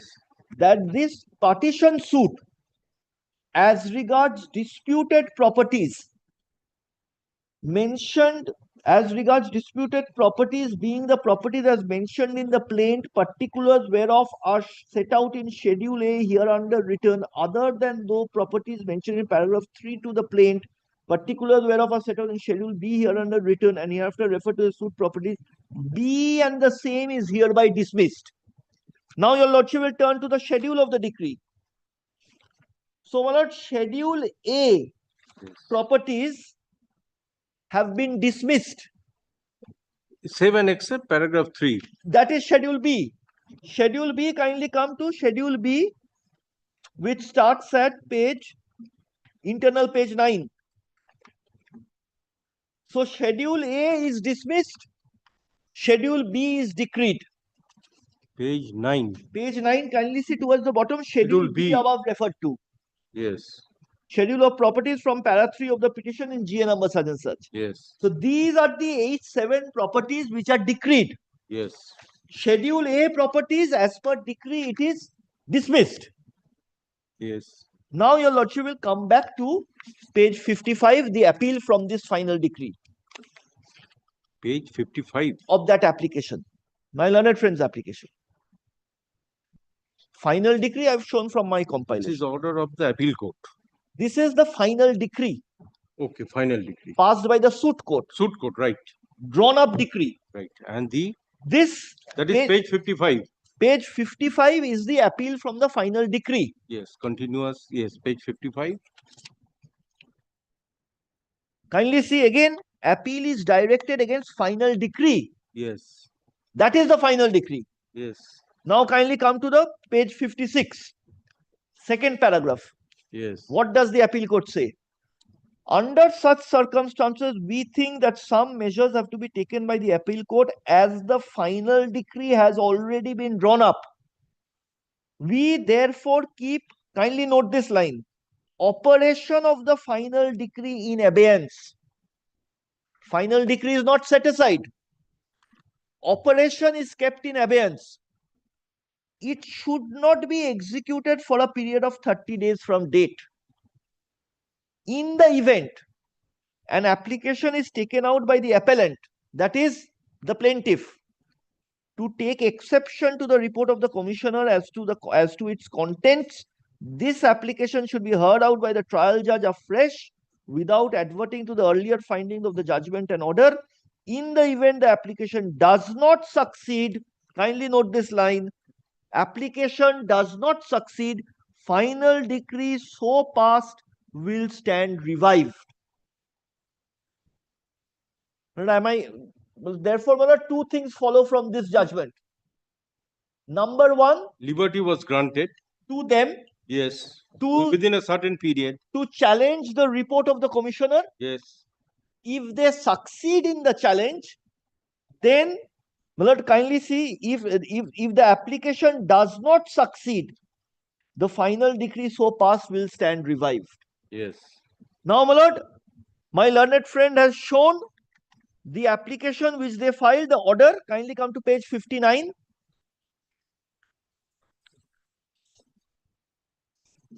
Only if the application succeeds, final decree cannot be executed. My lord, so 59, my lord, is the order of Justice Boshak. There, 2740. 2740. That was their application for challenging the return of the commissioner pursuant to the leave of the appeal court. Well, I am not placing it. Kindly come to the last page. Does the application survive or the application is dismissed? Yes, which page that is? Kindly come to page 70. Last paragraph. Yes. The return of the commissioner of partition was in terms of the preliminary decree. In such circumstances, there was no reason to set aside the return of the commissioner of partition. Yes. Then next page, GA 2740 is dismissed without any order as to costs. Yes, yes. So the exception to the return of the commissioner is dismissed. So any appeal against this order? Yes. Thereafter? That is page 72. Page 72. Kindly come to the last page Yes. of the order. I'll show your lordship. Page 81. 81, yes. Last paragraph. So far as objection raised to the return of the commissioner of partition, we are of the opinion none of the grounds warrant such interference. Order of the learned single judge is upheld, dismissing the appeal. So prior paragraph? Prior paragraph, your lordship will read. But what is the now? What is the effect of the judgment of the appeal court? Appeal court has said this, but appeal court did not. Regarding the commissioner's report, it has reached its finality. Yes. That is by dismissal. So Not what liberty is granted by the appeal court? No, my lord, only one thing. My lord, kindly hear me on this. This appeal court judgment has to be read with the appeal court order of page 56. Yes. There cannot be two final decrees. So the first appeal court has said, if your application does not succeed, plaintiff's application, The decree will survive. The decree will revive. Revival of the decree. So that was dismissed. So therefore, second division bench. So that was appeal against that order of dismissal. Yes. So the appeal is dismissed. Okay. So far the commissioner's report is concerned. Dismissed. Now what is this paragraph? No, Just but paragraph. This paragraph does not result in final decree being set aside. Does it? Well, your lordship cannot ignore page 56. Page 56 is binding upon the second. It is confined to the so far as the residuary properties. We are on the residuary properties itself. Final decree, I have shown your lordship the residuary properties. The final decree, partition suit has dismissed it. Yes. Final decree is now revived because of dismissal of the plaintiff's application as and affirmed by the division bench. I could have understood appeal court is saying again, in view of the second last paragraph, did the appeal court say that the final decree is going to be kept in abeyance again. The second division bench does not continue the stay of operation of the final decree till this second last paragraph is taken recourse to. So regarding share means at any point of time, court can consider that But not shares. after final decree. At no stage. So far as the residuary, yes. No stage. To lead evidence if they have not done so. But does it? It did not revive the final decree. No, it did not keep in abeyance the final decree. Final decree was only kept in abeyance till By the prior. And what till what time? Till the disposal of that application. Till the disposal of the application means also that by commissioner's report. Not only by single bench but by the division bench. So division bench the has. question is whether these applicants can they take any advantage of this observation? When? That is the prior paragraph. They did. Whether they can, that is the question. Well, they went after their next order. Kindly see of the same division bench. Okay. They wanted to review this order. No. This is the whether can they take any advantage. Now they cannot because they preferred a review. Okay. Where is that order? Page and 82. the review was dismissed. Kindly come. Not page 82. No, I am showing your lordship. I think it is page 87. Kindly come to page 87. Page 87. Yes. They filed a review, just what your lordship is saying, so that they can take advantage of the fact they wanted to say that the final decree should be kept in abeyance. Kindly see the court is dismissing it. It is filed for review of the order on perusal of the opinion. If there is no error apparent to exercise review power, petition is dismissed. So, what remains? Does the final decree revive? I just asked my question to myself. Therefore, the order of Justice Sengupta at page 55 has attained finality.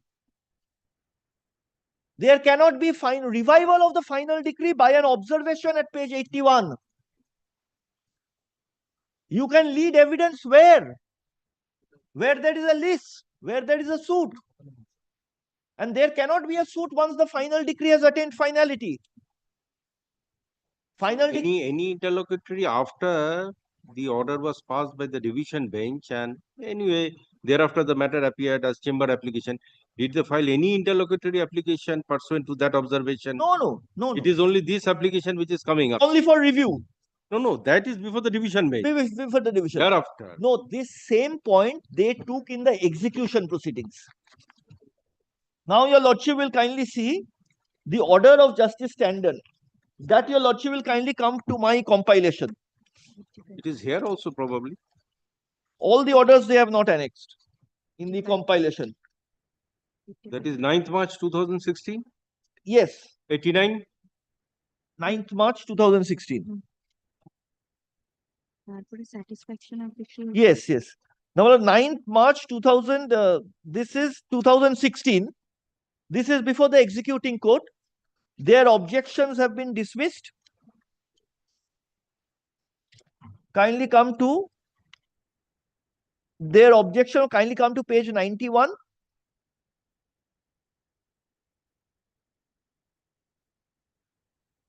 Kindly see the division, the executing court says the same thing in the first paragraph. Mr. Such and such learned advocate appearing for the plaintiff. Second paragraph. Second paragraph. Yes.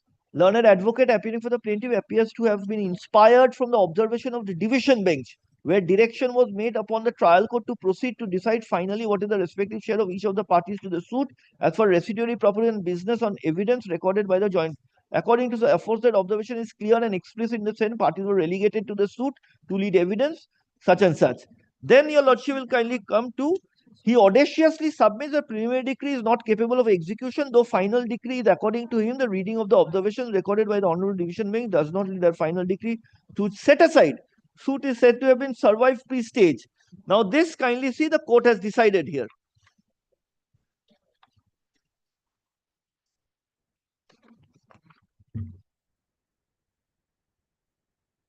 Kindly come to page 94.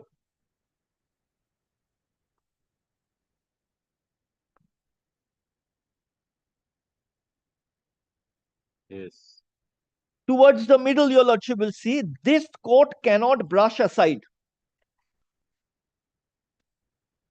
Lordship has got it?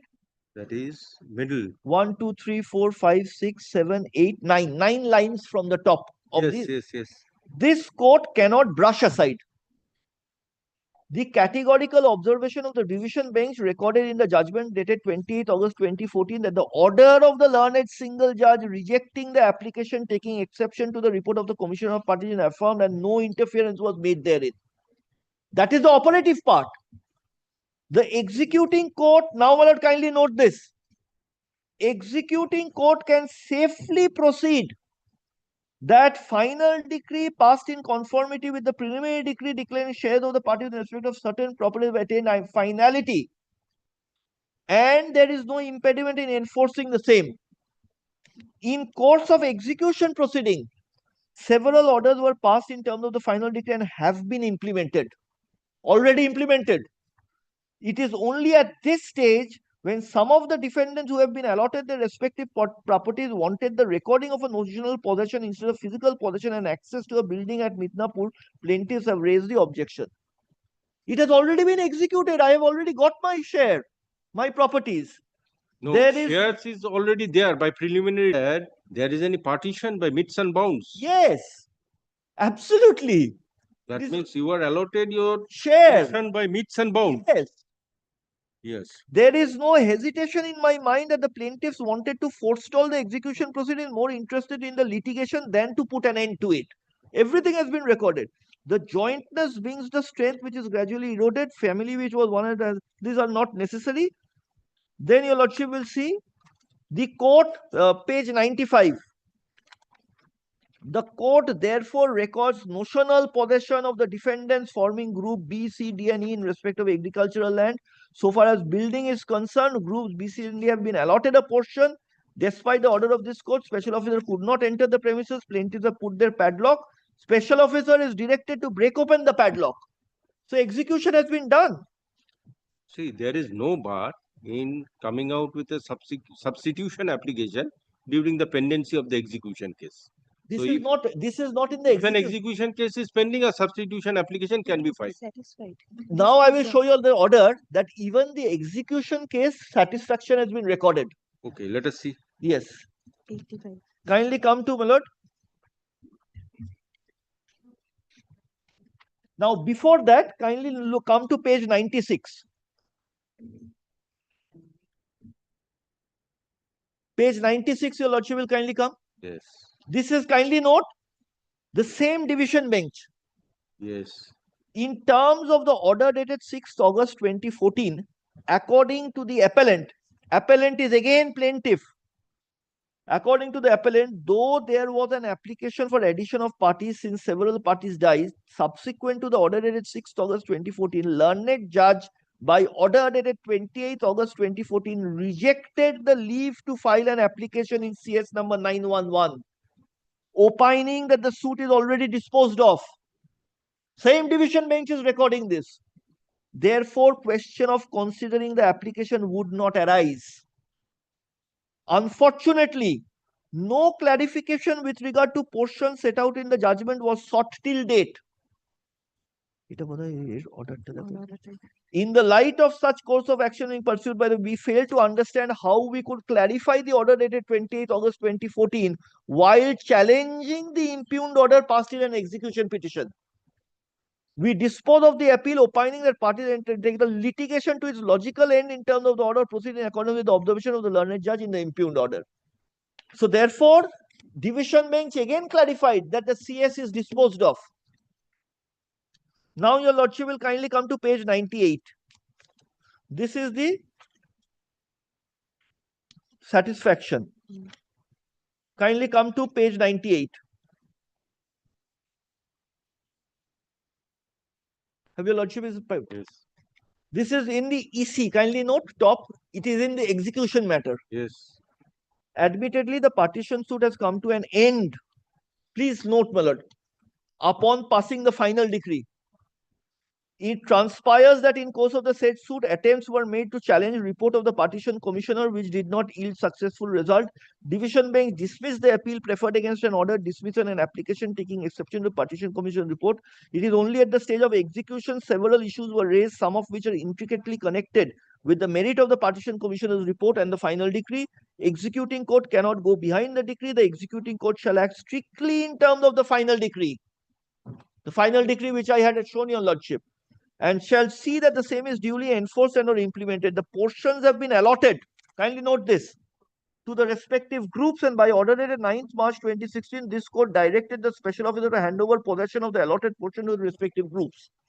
A lone dissenter from one of such group has now taken up the burden of putting an obstruction in recording the satisfaction of the decree by the executing court. Several allegations have been made against persons forming the said group, though the lone dissenter did not raise any objection until the passing of the final decree. Even it is presumed that such of the moment the final decree is passed, can be safely said the objection was not entertained and have been impliedly rejected. Learned advocate representing group B, C, D, and E, except lone dissenter, submit that in terms of order at 9th March, special officer has handed over portion. Therefore, there is nothing which remains in the except that certain amount which is still lying with the registered High Court original site deposited in terms of the order. From the report, it appears that some of it was deposited and is invested in fixed deposit. Registrar original site is directed to hand over the said amount with accrued interest. Mr. Such and such practicing advocate shall hold the said money as custodian, shall distribute the same among the groups equally. Payment shall be made to any one of the groups provided undertaking. Execution application is thus disposed of. So not only suit, execution application is also disposed of. Now kindly come to 101. This is an application for recalling of that order. Unnecessarily time of the court is being wasted at the instance of a litigant. After being successful at all stages, unsuccessful, have your lordship got it? After being unsuccessful at all stages, plaintiff has managed some of the dissenting defendants. Kindly note this. One of them is here today, who dissociated themselves from Group D to file the instant application recalling the order dated 14th June 2016, whereby and whereunder execution proceeding was set at rest after recording satisfaction. The solitary ground of such recalling of the order is jotted down in paragraph 15 of the application, which this court feels necessary to be reproduced. From the said order dated 14 January, it appears that on the said date only learned advocates such and such further express that said order submissions have been recorded for recording. It is not in dispute. Partition commissioner submitted report allotting joint property in accordance with preliminary decree by dividing different groups. The present application filed by 4, 5, and 6, who are included in Group D. In the report submitted by partition commissioner, an exception was taken to the report by the plaintiff, but could not succeed in setting aside the same.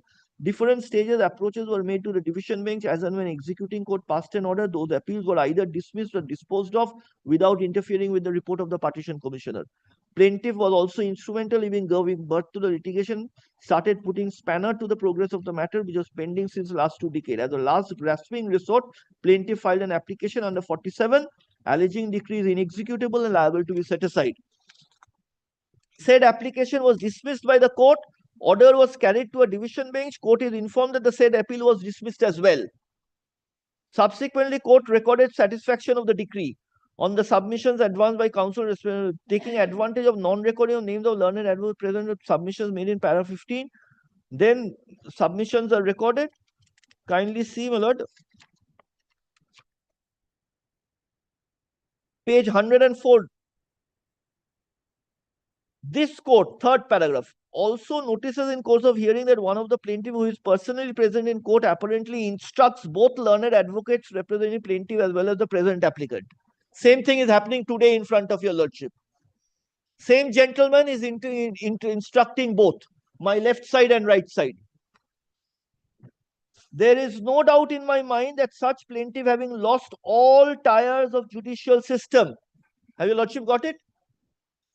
Have managed these applicants to espouse this case and invite the court to revisit the order passed in the said proceedings. Such kind of litigant should not be encouraged. Litigation which has come to an end. So your lordship has been required to revive the suit whose execution has been satisfied, recorded by order of court. And division bench has affirmed that order, recording satisfaction of decree. In view of the candid submission of Mr. Shah that he was represented on the day when the court recorded, it goes without any that the present applicant was duly represented. The power of attorney was revoked after recording satisfaction, absence of any allegation. This court does not find that the interests were not protected. Finally, it is a desperate attempt on the part of the applicant at the behest of one of the plaintiff to review, revisit, and reopen the order passed in an application filed by the plaintiff on an earlier occasion. Court therefore cannot encourage litigation.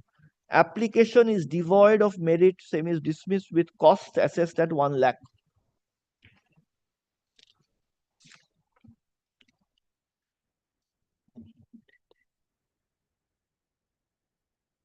Now, my lord, now kindly see, my lord, whether how can this court. Anyway, this is no question of any interpretation. Whatever is there on the record, all orders are on the record, relied upon by the parties. Where this court has to come to a conclusion whether the suit survives or not. If the court comes to the conclusion that Whether, my lord, may I submit? no, let these Whether, my lord, kindly see, I am producing before your lordship yes, orders of all parties have produced or relevant orders. Now the court has to come to a findings. Is If the court comes to a finding that the suit survives, that application will be taken up. On the other hand, I probably I can't express myself. Yes.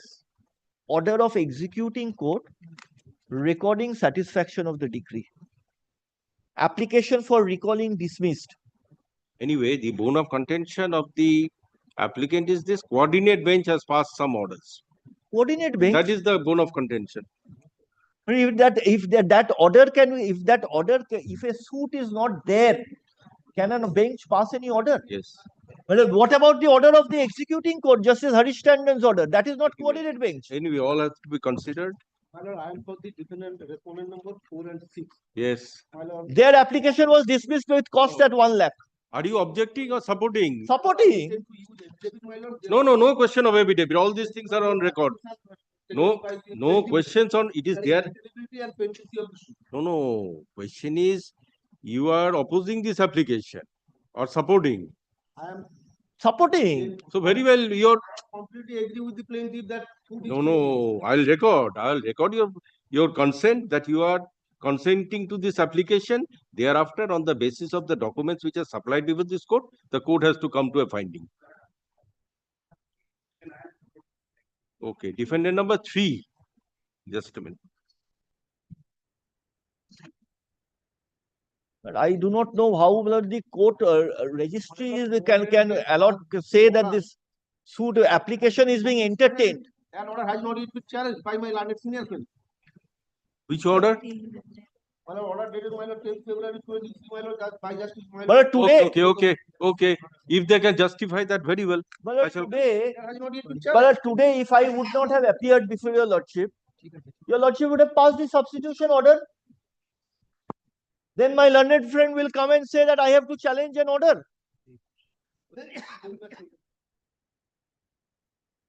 Okay, you are Mr. Sen, you are for defendant number 18. 18C, B, C, and D. 18, capital B, C and D. capital C, and capital D. Okay, you are for the plaintiff. For all the plaintiffs. One yes. plaintiff. All the plaintiffs. Sole plaintiffs. All the plaintiffs. You are for defendant number 3. Well, I take your lordship's kind leave. Okay, I'm just fixing it for orders. You are for? I am for defendant number 4 and 6. Yes, record an order. Learned advocate for the plaintiff and learned advocate representing defendant number 18B, 18C, and 18D are present. 18D and learned advocate for defendant number 3 and defendant number 4 and 6 are present. Hard learned advocates on the point as to whether the suit still survives in connection with GA 29 of 2025. The hearing is concluded. Let this matter appear for orders on 4/9/2025. Obliged. But this compilation, your lordship can consider as a note. But I have made it in the form of compilation is there. They have given some compilation as well as their petition. Your Lordships, I'm forwarding a copy of the written submissions to your Lordship. Okay. Have you given to Mr. Sen? Yes, yes, already.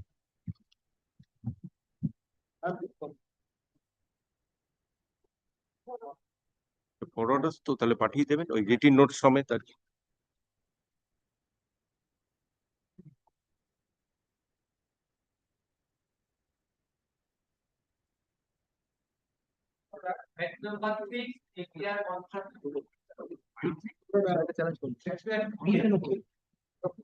I appear on behalf of the defendants in this matter.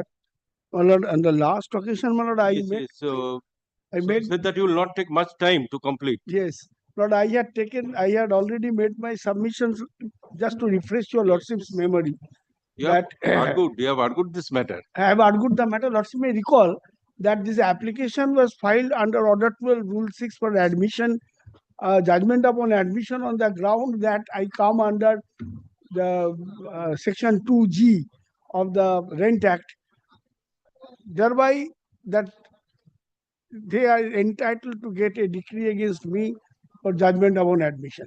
But I submitted that that does not become applicable because the suit was filed under as a not under the Rent No, Act. no, under the as a trespass. As a trespass. Yes, yes, yes. Lordship may recall, Lordship, I have also. You have argued that, so only. I have argued.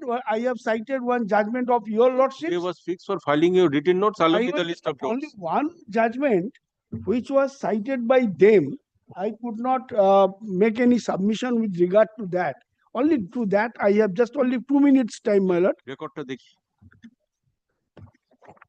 ও আচ্ছা, anyway, give me those judgments. না না, রেকর্ডটা পাঠিয়ে দিয়েছি। এটা তো না।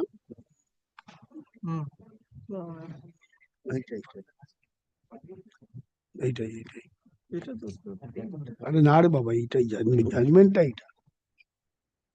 My lord, they had relied on a judgment of Justice Mousumi Bhattacharjee, Shivani Properties Private Limited versus Rama Shankar Pandey. They have given it. It must be in the record. Oh. Anyway, my lord, may I just hand over a copy? Down a copy down একটা। হ্যাঁ আচ্ছা দিচ্ছি। My lord, this matter has got no application in the matter because the suit was filed under the Rent Act, and where No, the suit was filed claiming the defendant as a trespasser. Trespasser. The defendant claimed himself to be a tenant. Yes. So, according to the plaintiff, the tenancy right has come to an end. Yes. This is the ground of That is the ground one. Yes. That, and I said that Order 12, Rule 6. Only thing is this: whatever judgments you have cited, you have to distinguish that. Only that. But I have cited the judgment of your lordship. Your lordship has said that when the suit is on the different law, you cannot take the benefit of the other law because that was not the suit for the tenancy. Suit under the Tenancy Act. It was under a different act. Justice Mousumi Bhattacharjee's judgment was also under Order 12, Rule 6. Here the suit was filed under the Rent Act.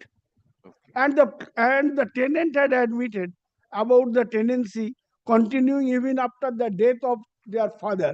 So therefore, Section 2G becomes applicable because he also is liable to be evicted. Will you conclude today or on the next day? No, I have concluded. There is nothing more. Any written notes to be submitted? I will give it. So I'm just giving few days, or do you are ready? I'll give you few days to file written notes. No, written notes কদিন লাগবে? 3-4 days I will request. Yes, record an order. Learned advocates. Suit was supposed to be filed long back. No. Have you submitted your written notes? From your side, have you submitted? We have not submitted. Okay. Learned advocates for the parties are present. Learned advocates have concluded their submissions. Let this matter. My lord, Mr.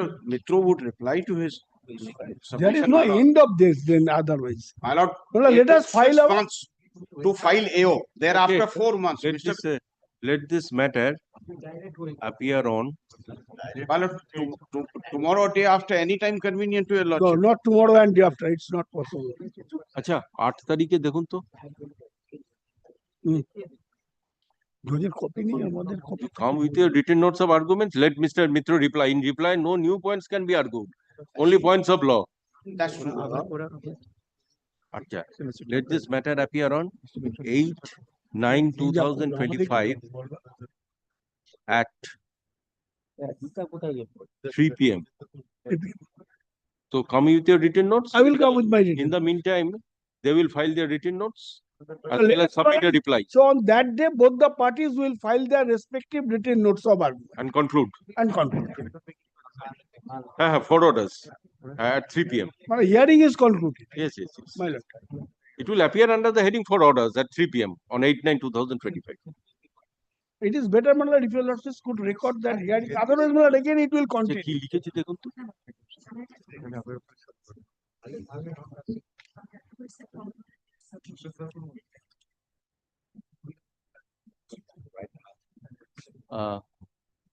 Parties are granted liberty to file written notes of arguments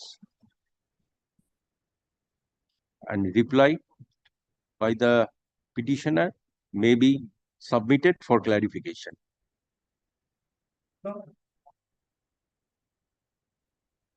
Item number 7. Lord, I appear for the plaintiff in this matter, your lordship. Lord, lordship remembers this is a matter. Yes, the transfer. Yes, my lord. Issue of Yes, my transfer. lord.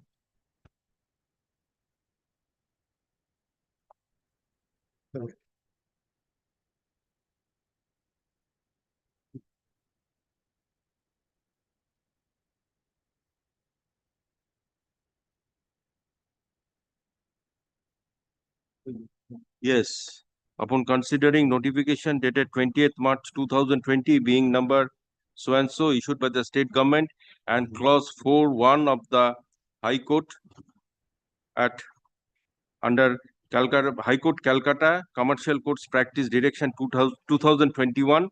This court is of the view that this should be transferred to the commercial division of the High Court. Hence, this matter stands released from this bench. Let the matter be placed before the honorable bench having determination to adjudicate commercial disputes. Let necessary number to this suit be allotted by the department. I'm so grateful. I'm praying let this matter be stayed for 8 weeks Yes. so that I can go to. Okay. Okay, I'm staying it for 2 weeks. I'm opposing it. Make it 4 weeks because it's a bank. I have to inform them. That's just unbelievable, your lordship. What is going on in court, my lord?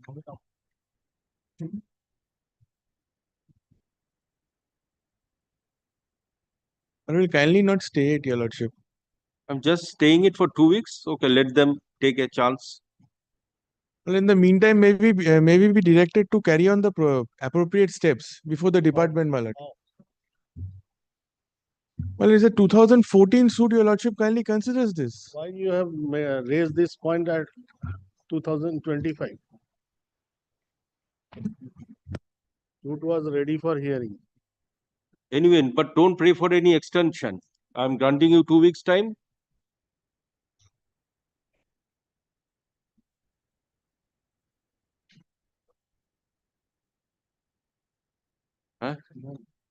এটা হয়ে গেল, disposed হয়ে গেল, but only the operation of this order will be stayed for 2 weeks.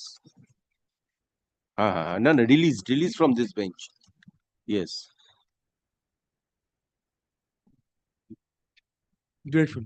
My lord, next matter is I have instruction from the District Board of Bhojpur. Anyway, yes. Yes. I am ready with an order. My lord, Yes, yes, you see. My lord, I am praying one thing. Yes. Over the telephone, they instructed me, and since there is a Yes, shall I pass the order or shall I adjourn it? What do you say? Kindly pass the order. My lord, there is flood in. Yes, let me pass the order. My lord, kindly consider Well, this. for 22 years, shall this flood. Special intensive revision is going on in the state of Bihar. Okay. And all the government I am passing. You please listen to the order. The judgment debtor is restrained by an order of injunction from dealing with, alienating, encumbering, or creating any third-party interest over and in respect of the landed property of the decree holder company situated in the district of Rohtas for a period of 10 weeks or till further orders, whichever it is earlier. Dash and dash are appointed as special officers to cause inspection of the landed property of the decree holder in voluntary liquidation in the district of Rohtas. The learned special officers shall take photographs of the landed property and record as to who is in occupation of the said property. The said officer shall also furnish a copy of the decree dated so-and-so, passed in so-and-so suit number with subsequent modification. To judgment dated number 2. The special officer shall hold discussion with the Chief Executive Officer Shasharam in the district of Rohtas, Bihar, apprising him of the decree and necessary compliance to be made. Clarification should also be obtained as to whether any further steps are to be taken by the decree holder number 1 for recording the district land of Rohtas in its name in terms of the decree. Upon causing the inquiry and holding necessary discussion with the Chief Executive Officer of the judgment data number 2, report should be submitted on or before 23/9/2025. Therefore, fix 23/9/2025 for report. Great, So, grateful. I shall record your name today. Very Okay. Sir, kindly record my submission also, Miller. Because in one of the there was 2 suits. Yes, I'll record that you have submitted that steps are being taken regarding. I am not on that, Miller. Miller, 2 suits have been filed, transferred before this honorable court from the district Sasanam and district Ara. Thereafter, Miller, after the compromise between the parties, compromise decree was passed in the year 2006. And they filed the. Anyway, I shall not, you see, executing court cannot go beyond the decree. I have passed. I am challenging the decree. No, you have not already challenged. expired.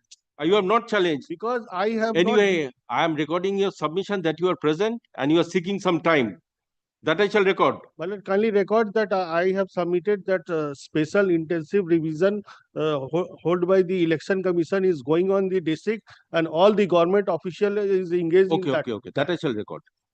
Anyway, inquiry can be conducted. There is no The such- special officer will conduct the Yes, inquiry. and I Are you have passed an concerned? order of injunction. Orders of court will not be Special complied with. intensive review is be conducted, Yes, for ma'am. which officers are busy. My lord. Yes.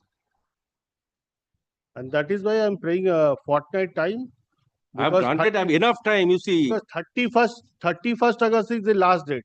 Very well. I have for kept the matter that on. completion. I have kept the matter on 23/9/2025. Enough time is there. Then Thereafter, you take steps.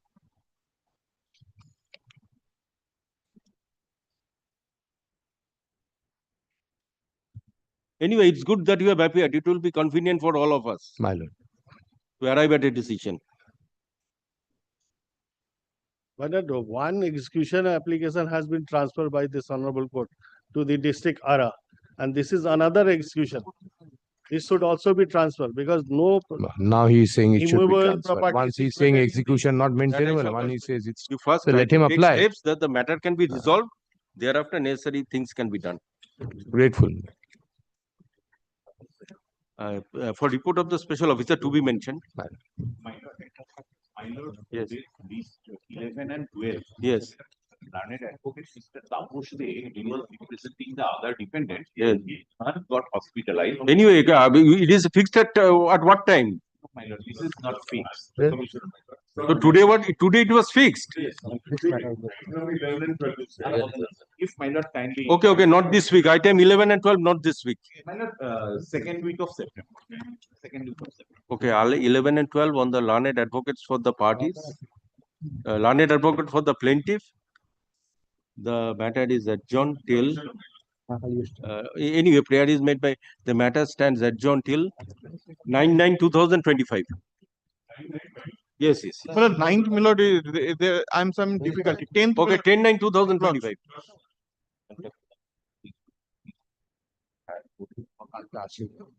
আজকে দেখি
Fixed matters at 2 p.m. Item number 5, for orders. But I appear for the defendant in that application. Yes, let me see. Lordship, this is the short list of dates along with the synopsis we have prepared for, my lord, for the convenience. If I place them, when the suit was filed for specific performance of the two licenses. We have mentioned in brief in the list of dates only, my lord. Yes. The suit was filed was for specific performance of two advanced license and for perpetual injunction. An ex parte order of injunction was given. I've given the page numbers also, my lord. The orders. Ex parte order was granted on us from disposing of the license. Then this gazette notification came issued by the Ministry of Commerce, which says that the policies will valid till March 2000. So in that light of the matter, my lord, an application was filed by the defendant for dismissal. This is not important, my lord. Now, the 3rd December order. Order passed by this court records that the defendant has returned to the plaintiff a check of rupees 3 crores and odd, and further directed the same to be fixed in a short-term fixed deposit. Then the order comes in February with regard to the sale of those licenses to be sold by a receiver. March order, this court at the plaintiff's prayer permitted the plaintiff to encash the short-term fixed deposit and realize this money. So the money we have paid has been taken away by him.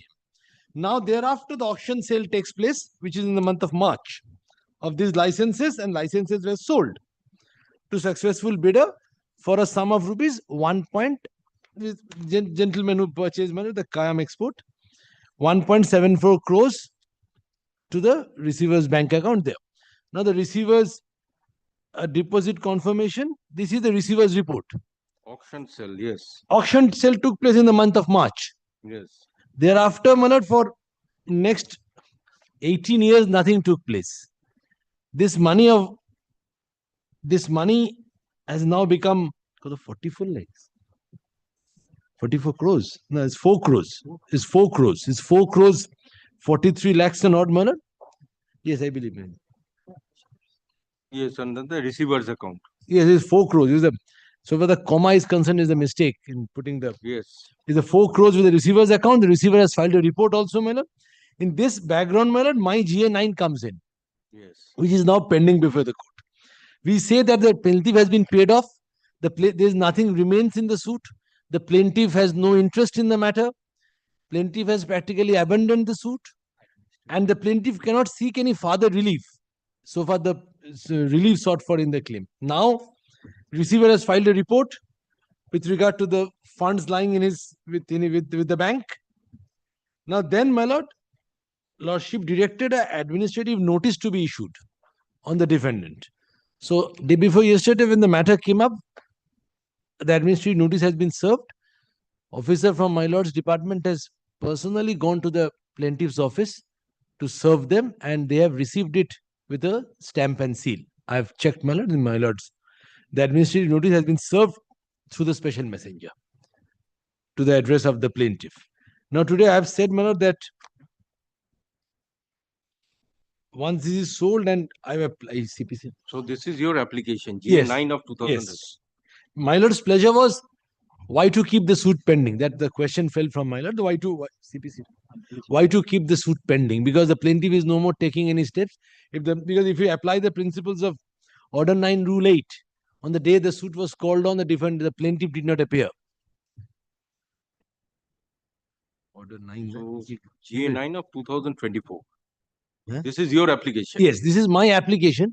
I was seeking the money to be paid back to me. I have The receiver to transfer money to your account. Yes, lordship has given the detail also because it can be a RTGS. I mean, my page 5, para 6 of my note. 5 crore 50 lakh 33,000 along with Accrued interest. Accrued interest, my lord, I have given the 6 lakh 45,300. whatever is the figure. I think some 1,000 will increase in the passage of last 2 months. In the meantime. No, whatever is the figure, my lord, I think the fixed deposit has matured because the receiver's report says that the fixed deposits When the report was filed, the deposit was alive. Now it has matured. Now I have given my bank account number and the IFSC code also. So it can be directly transferred here, the receiver. Now, and the receiver be ready to close the account. Yes, the fixed deposit had matured on 23rd of June. And this year, as per the report of the receiver. Yes. Give me the GA9. Only thing, Malad, I must indicate the receiver has to be paid some remuneration. GA9. না না এটা GA9 টা কোথায় চলে গেল? কোথায় চেম্বারে থাকবে? এটা তো আজকে রাখা হয়েছে। অফিস কপি দেন না কপি। GA9 টা গায়েব হয়ে গেল। ওইখানেই আছে ভাই।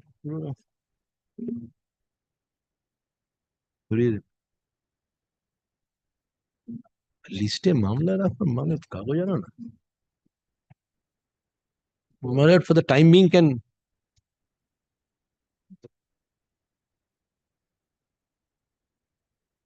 or it can be made. Anyway, I'm fixing it for orders. Necessary Or orders I shall pass. Or CAV, Lordship can pass orders. Anyway, don't I shall within 2 or 3 days I shall pass the orders. Yes, record an order.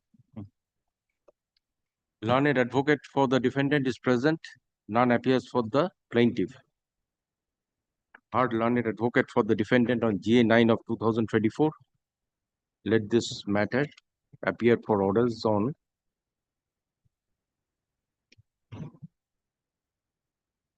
3/9/2025. And only kindly remember, keep in mind that the receiver's remuneration has to be paid.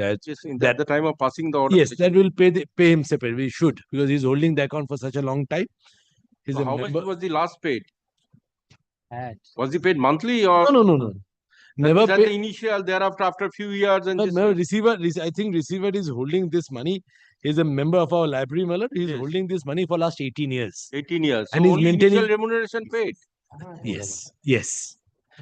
We did not see any order of payment. The initial, Justice Kolanjiti Shengupta's order, I found one, 2000.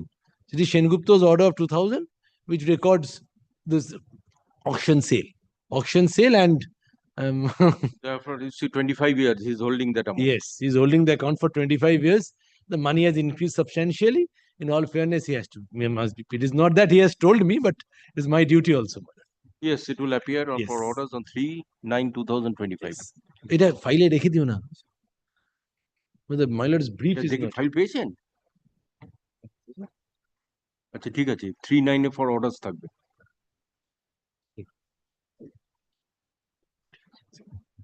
Time frame দেও না? For orders. This matter has to be Obliged. adjourned motion item number 1819. I appear for the defendant. My app. I appear for the plaintiff. It was the defendants. The defendants have filed, defendant number 6 have filed 2 applications. One for recalling around 20 orders. Another is for dismissal of the rejection of the plaint. Lordship, I would pray that Lordship will take GA26, that is the one for rejection of plaint. Lordship, that GA26 application and the affidavit in opposition filed by us, that contains all the documents which will be required for adjudication of. GA26 is the application of Mr. Bose. Both GA25 and 26. Yes, 25 and both. 25 both are filed by them. One is for recalling. Yes. Recalling around 26, Lordship, that is dismissal, rejection of the plaint. Lordship, rejection of. Yes. GA26 is for rejection of plaint. And GA25 is for recalling of orders passed in GA23. GA23 is my application for amendment. Lordship, may I place the application? It's a very short application. It won't take much time.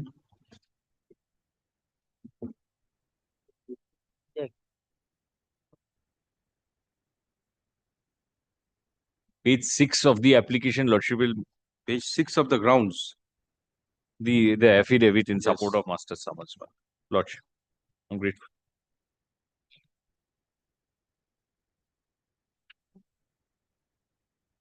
Second paragraph, this is an affidavit in support of Master Summons wherein the petitioner, defendant number 6, seeks rejection of the plaint filed in the present suit.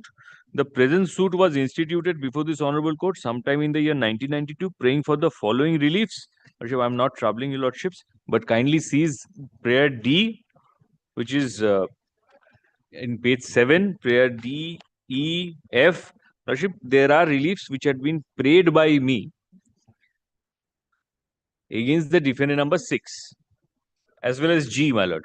I have asked for reliefs against the defendant number 6, which is Mr. Bose's client. Then paragraph 3, the plaintiff's case stems from an alleged fraudulent transfer of shares of petitioner defendant number 6, amongst others. The allegations contained in the plaint are false and are denied in its entirety by the petitioner defendant number 6 herein. And the paragraph 4, my lord, in the following paragraphs of this affidavit, the petitioner shall demonstrate that inter alia the present suit is barred by law and there is no cause of action against the defendant number 6, and as such the plaintiff is liable to be rejected. 5. While the suit was instituted sometime in the year 1992, the plaintiffs have not taken any constructive steps towards the hearing of the suit. The suit has been pending for the past 32 years. Over the period of last 32 years, the plaintiff have caused several amendments to be carried out to the plaint. In all, the plaint has been amended on a total 10 occasions. Details of the amendments are set out in the table, and the details are there on several occasions. The amendments took place, my lord. That's an admitted fact. Then, my lord, paragraph 11, page 11, para 7. While the plaintiffs have amended the plaint on numerous occasions, it has failed and neglected to cause issuance of the writ of summons on the petitioner defendant number 6 in respect of the present suit consequent to such amendments. The table containing the details of amendments would show that in total, plaint was amended on 10 occasions. However, the plaintiffs have not acted in terms of law and caused issuance of writ of summons after any of the amendments detailed in the preceding paragraph of this affidavit. It is relevant to point out herein that the petitioner defendant number 6 has never appeared before the honorable court to admit the plaintiff's case as contained in the plaint. Lordship will kindly note this. In the absence of issuance of writ of summons, the petitioner defendant number 6 has no obligation to file written statement.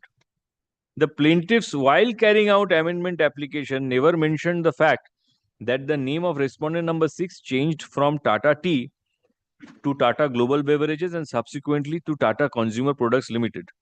That was precisely my amendment, that the name has changed. Paragraph 9. While the long mandates that apart from issuance of the writ of summons, one copy of the plaint is to accompany such summons, as in the absence of the plaint and other documents after the petitioner defendant number 6 is unable to file the written statement. This is precisely the case where the plaintiffs have, after none of the amendments, served neither the copy of writ of summons nor the plaint. It is only after the last amendment carried out pursuant to the order dated 20th June 2023 did the plaintiff serve a copy of the plaint on the solicitor's firm representing the petitioner defendant number 6. A copy of the order is annexed. A copy of the amended plaint which was served is also annexed. Served copy of the amendment. This was served almost after 6 months. This would show that the plaintiffs are not at all serious in pursuing the present suit. However, the same was not accompanied by a writ of summons. Subsequently, there were directions passed by this honorable court which require as issuance of written summons on the advocate on record representing the defendants. However, such directions have also not been complied with. This is wrong, Malak. The plaintiffs have also not complied with the order dated 9th February 2024, wherein the writ of summons were to be served on the advocate on record of the above defendants. The conduct of the plaintiffs would show that it is not serious about pursuing the present suit, for even after not proceeding with the suit for more than 3 decades, even in the year 2023, it was not willing to proceed with the suit, and the same would be evident from the following orders. Well, certain orders had been quoted. The above mentioned facts and circumstances would show that not only the suit is not maintainable, but would also show that the plaintiffs are not interested in pursuing the suit. As such, the suit ought to be dismissed. It is therefore just and expedient that plaint ought to be rejected. The claim alleged in the plaint is otherwise devoid of merits and liable to be rejected in its entirety, and so on, my lord. So, my lord, the only ground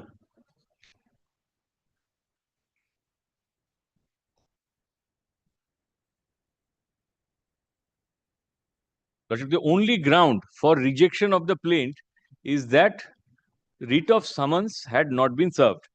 Writ of summons with regard to the Amended plaint has not been served. That is the amended plaint. That is amendment which were carried out when? Lordship 96, 97, etc. Lordship, How many the amendments? chart is there that they have said, paragraph, page 10, Lordship will find. Page 10. They have given a chart. The first institution, they have received the summons, that Okay. they admit. Subsequent amended The plaint subsequent writ of summons with regard to the amended the plaint, amended that was plaint not that has served. not been served. But now, my lord, they have received the, as of now, they have received the plaint.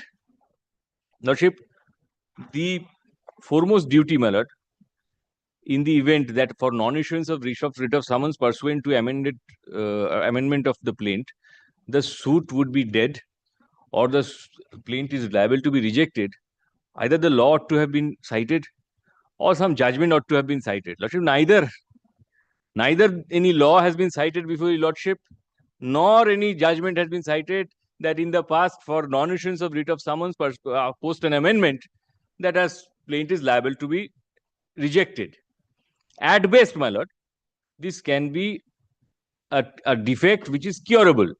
Lordship, it is admitted fact that they have now received the writ of summons.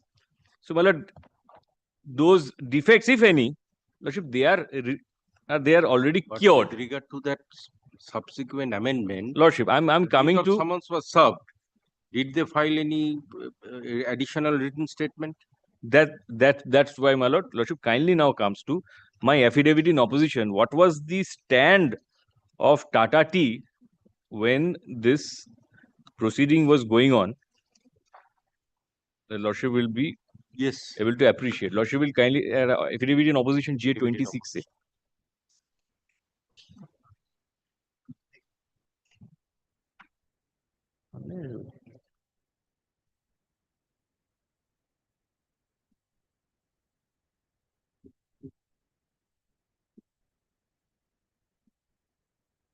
Yes.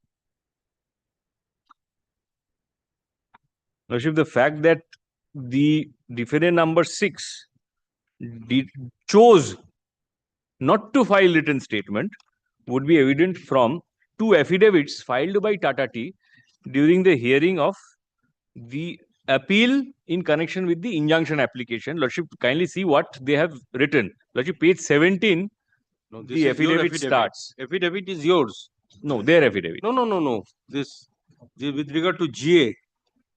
This is your affidavit in opposition to this. In affidavit in opposition. Yes, which annexure? Annexure A. Annexure A at page 17. Yes.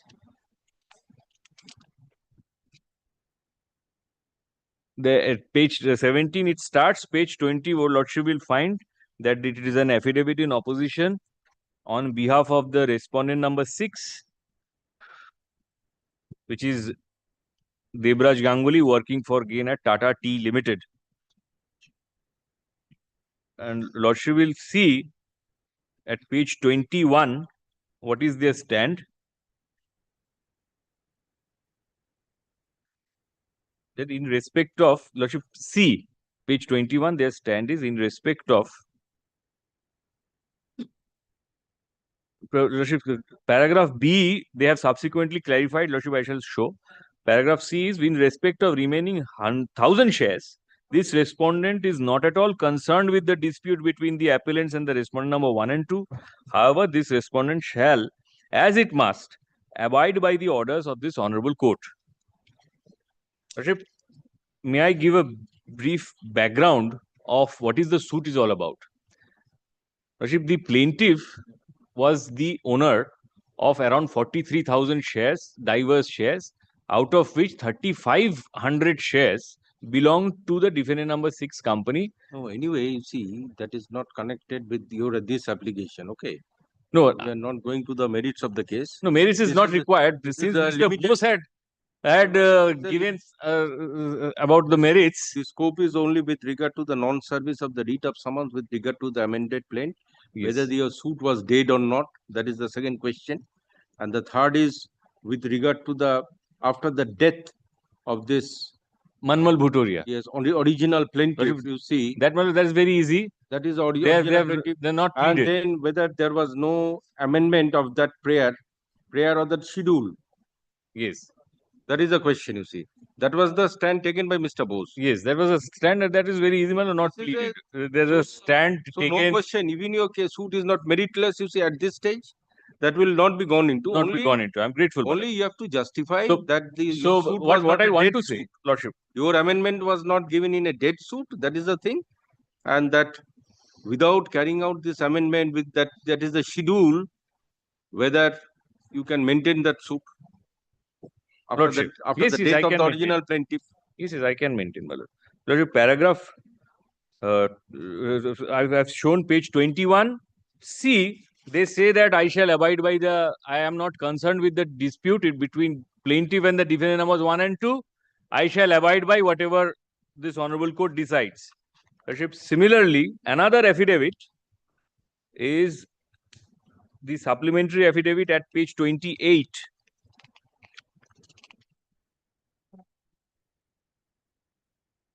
Of the respondent number 6. It starts at page 28. At page 32,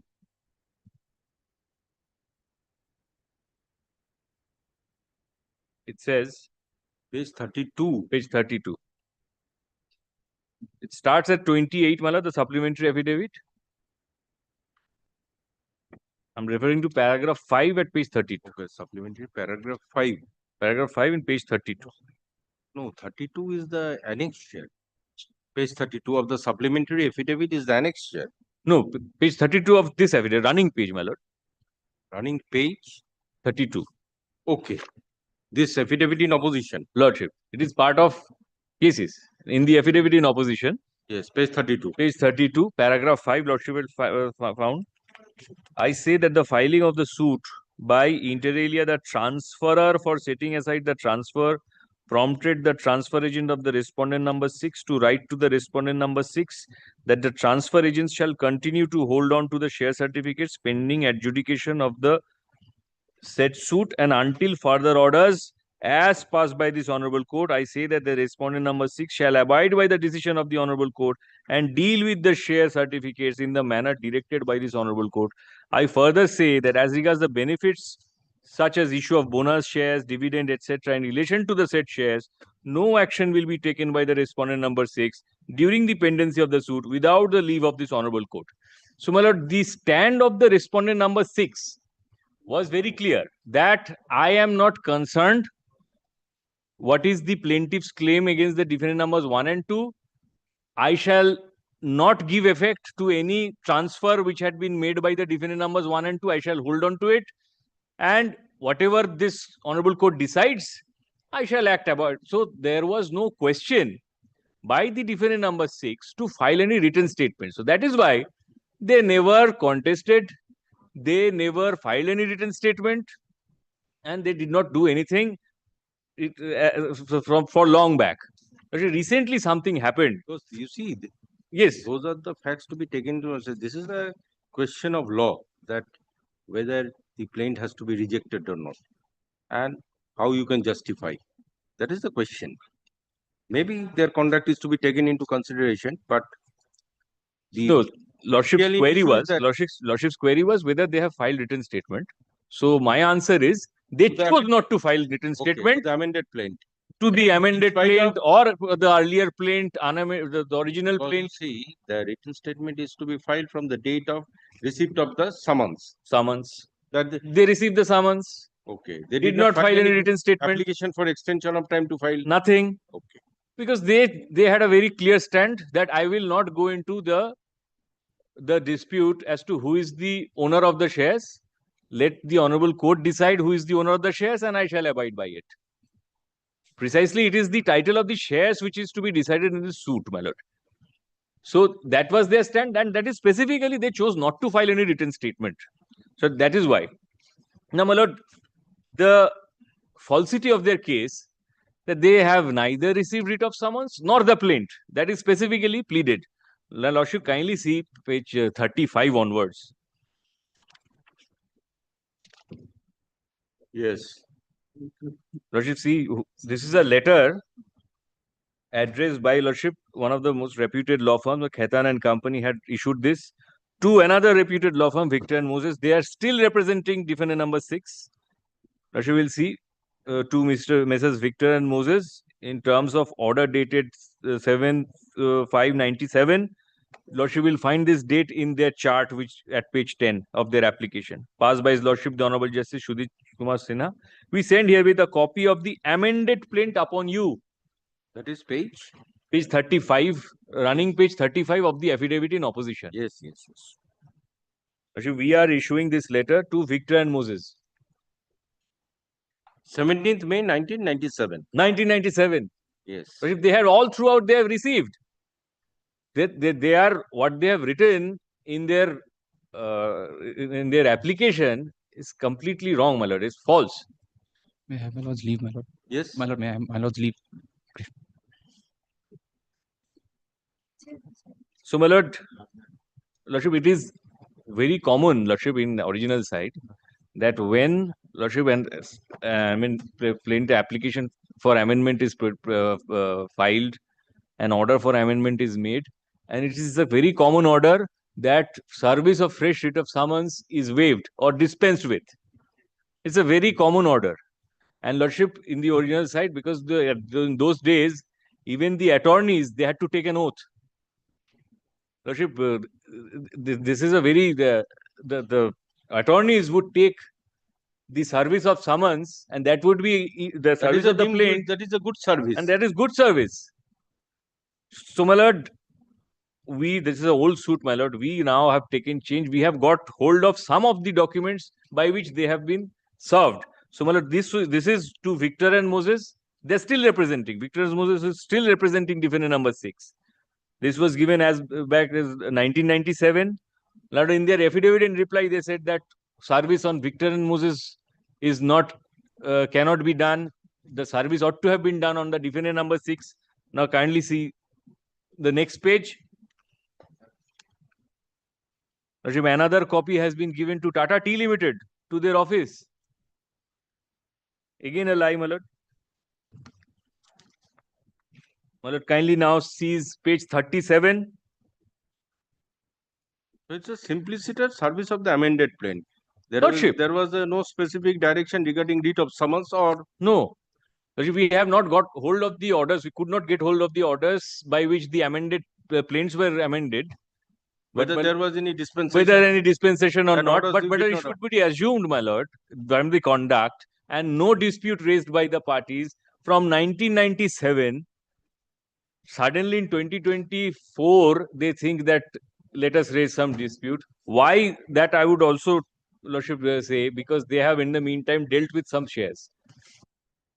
That is why, my lord, today it is in their interest that they must get this dismissed against themselves. Anyway, so that's a different issue that cannot be part of demurrer.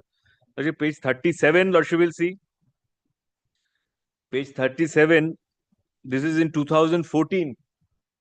Bottom. The last one, my lord. Tata Tea Limited. This is the manual service. Lordship? That means service by hand. Service by hand. See, my lord, it is received by Victor and Moses. And what is the content of this letter? Lordship will find at page 39. In terms of the order dated 24th April 2014, passed by His Lordship, the Honorable Justice I.P. Mukherjee, I send herewith a copy of the amended plaint upon you. In terms of the order, my lord. No dispute raised. Then, my lord, again page 40. Again in 2018. Addressee number 6. Again, Victor and Moses received it. That is page 40. Page 40, yes.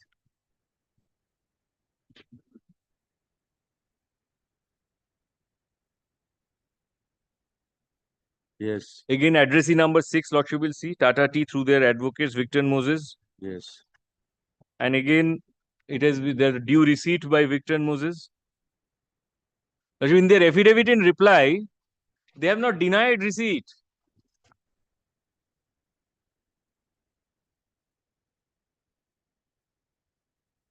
Lordship, I have got hold of few covering letters by which the amended plaint were served. That you have already annexed. That I have already annexed, that I'm sure they had throughout received. Lordship, Khaitan and Company is very, Lordship, renowned. Lordship, they could not have done anything so childish.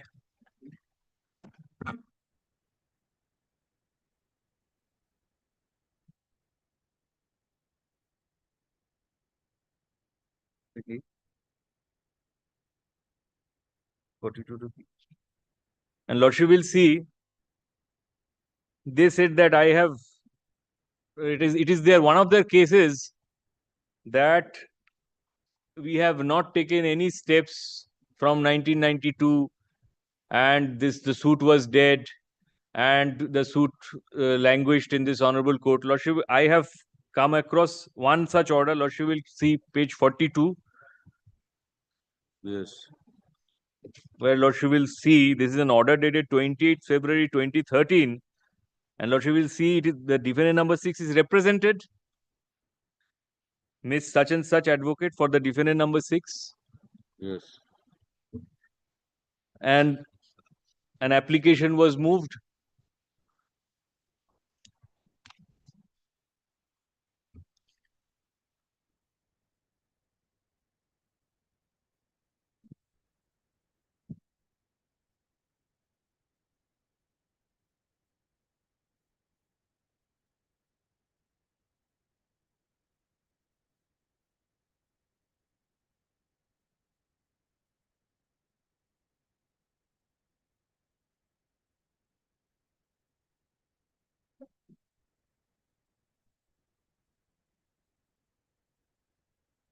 Now, my lord, kindly see page 44. Yes. This is one of the orders for which they are seeking recalling of. Amendment. This is an amendment application. And Lordship will see exactly what I was trying to say, that which is the practice of this honorable court. Lordship will see the last paragraph of page 44. Learned counsel for the defendant number 6. It is my learned friend. Yes. Submits that copy of the amended plaint had been received by the advocate on record. Service formalities are dispensed with accordingly. Written statement is to be filed on or before returnable date. So, my lord, not only they have received by putting their endorsement, their seal and signature, their receipt is also reflected in various orders of this honorable court. Their participation in the hearing of various applications is also evident from orders of this honorable court. One is at page 42, I have shown, my lord. Page 44, the counsel of defendant number 6 specifically agrees to dispensation of the writ of summons.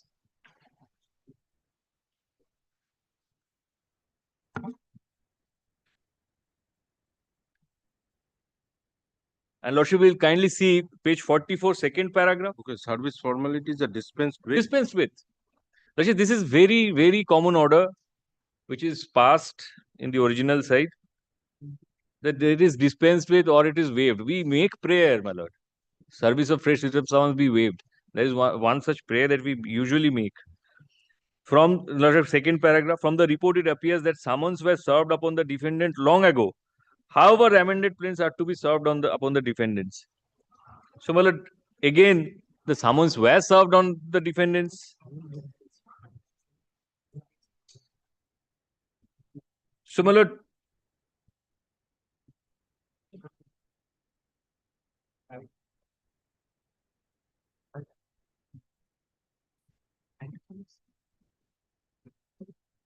lord, with respect to non-service of writ of summons, yes, there was no dispute that maybe they have not received the writ of summons, but there was no dispute that they received the amended plaint. They cannot dispute. But they still only this order is sought to be recalled. This 9 January 2000. no, many orders. Which other orders? Lordship, I shall show from the other applications, that is GA 25. So from this application, only this 9 January 2024. Yes, this application, my lord, this is for demurrer. That is why they have not annexed all. So this is one of the orders which is One sought of- to be recalled. Lordship. That is 9 January 2024. Lordship. GA 26 is for rejection of plaint, my lord. No, I'm now taking. I have taken up this 26. 26. Yes. So rejection of plaint, Lordship knows. Lordship, I need not say enough, my lord, because for rejection of plaint, the plaint is only to be looked into on the non-receipt of the writ of summons, non-service of the writ of summons. So non-service of writ of summons has to bar it by law. Barred by law, that there are two cases: barred by law or cause of action not disclosed. The writ of summons not issued within a particular period. That has to be there. Then it has to be barred by law. Yes. First summons, if I do not serve on the defendant, the first summons, Lordship, that is Lordship fatal. And in some cases, Lordship, this court has imposed heavy costs for dispensation of those cases and has allowed it very well. You can lodge the summons right now. Maybe after 5 years, when a person comes and say that I have there is delay in lodging summons, and the costs are imposed, but those are not fatal, Lordship. That was on the, that is with regard That to is the very first summons. not amended plaint. For amended plaint, Lordship, as I said, number one, there is a practice of serving. No, rule is the same. Okay, whether first summons or whether amended, rule is the same. That plea can be taken, but how far it has to be considered. How far? That is to be decided by the And court. now, my lord, after the last amendment, Lordship, after Lordship, we have taken change, my lord. After the last amendment, they cannot dispute that they have now received the writ of summons. So, my lord, the writ of summons ultimately has been received. So they cannot ask for. They have received the amended plaint. That is the last writ of summons they have received pursuant to the leave granted by the court. Lordship.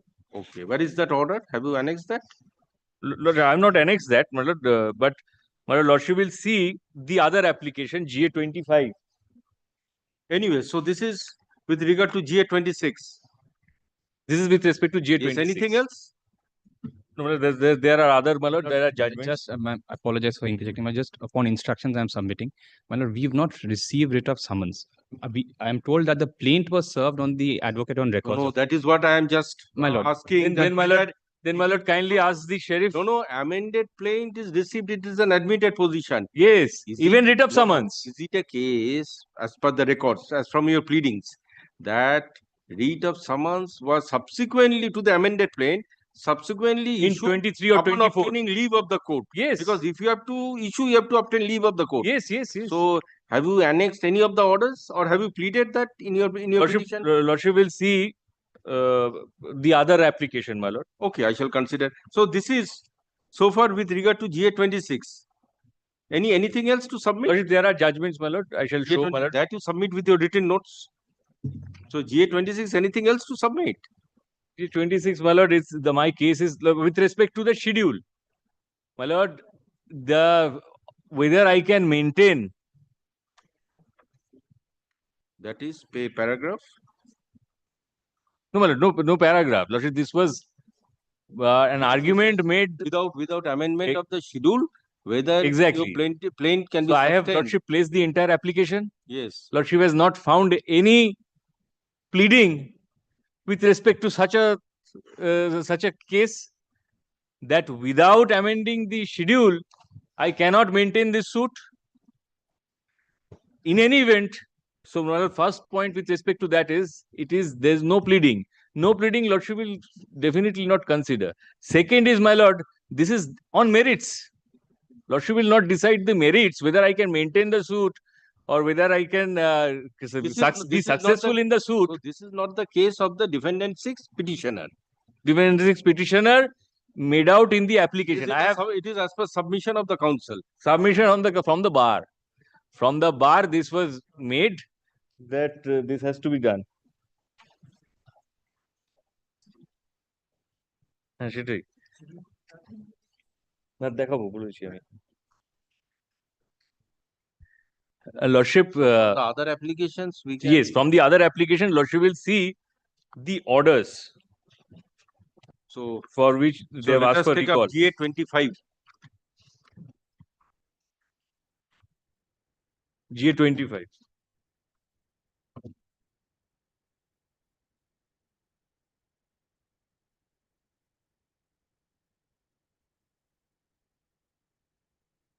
পুরো কোনো judgement দেখায়নি আমি এখনো দেখান পুরো আরেকদিন দেখাবো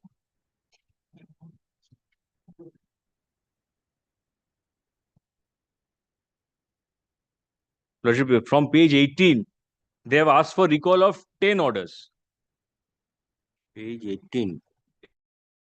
18 is one of the order. One of the orders. Yes. Lordship will kindly see the prayer once, my lord.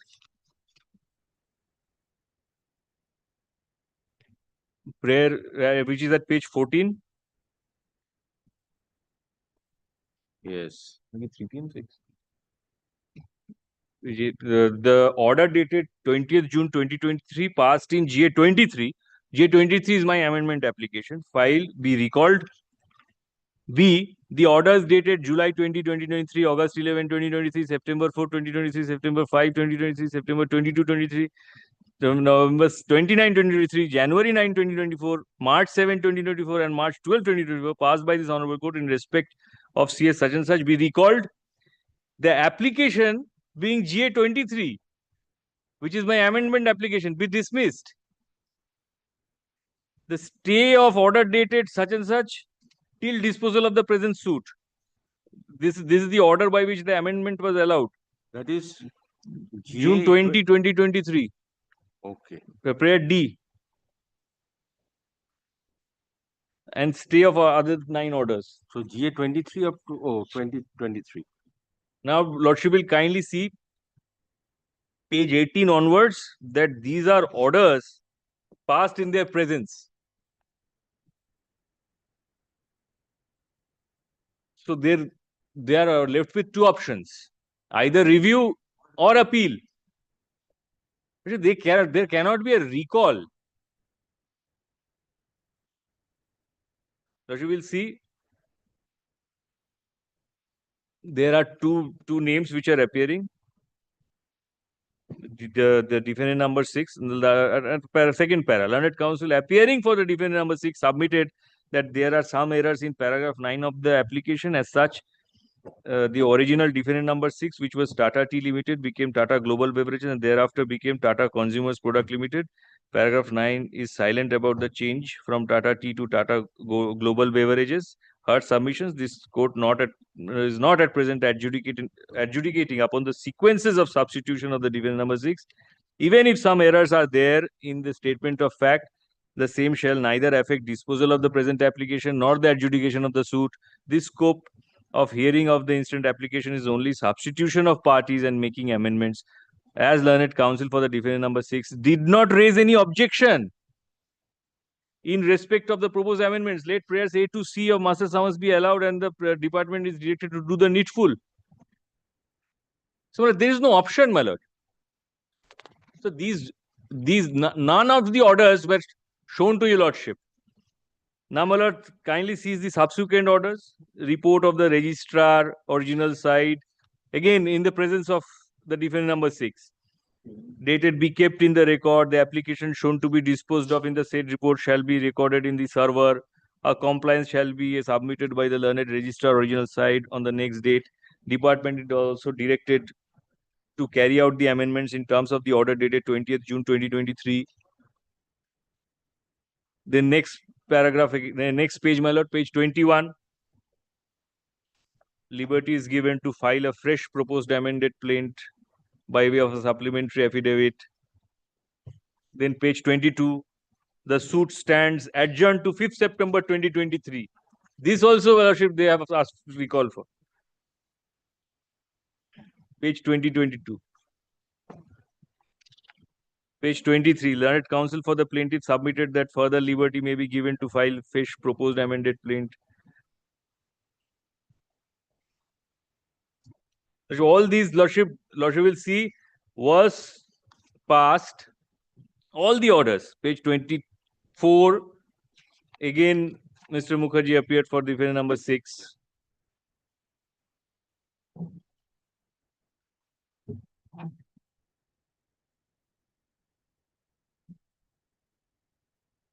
Page 24.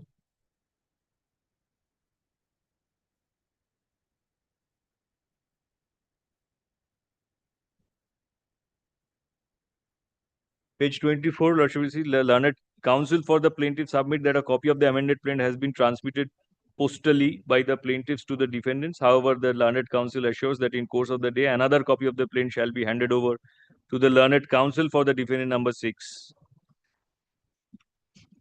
This was again passed in there. They have asked for it. Again, page 25.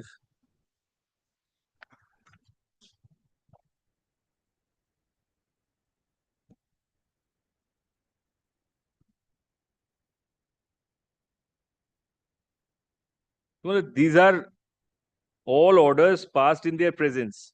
And page 27 is the order which I had shown, my lord. 27, which was annexed to the other application. Learned counsel for the defendant number 6, page 27, last paragraph. Submits that copy of the amendment has been received by the advocate. Service formalities are dispensed with accordingly.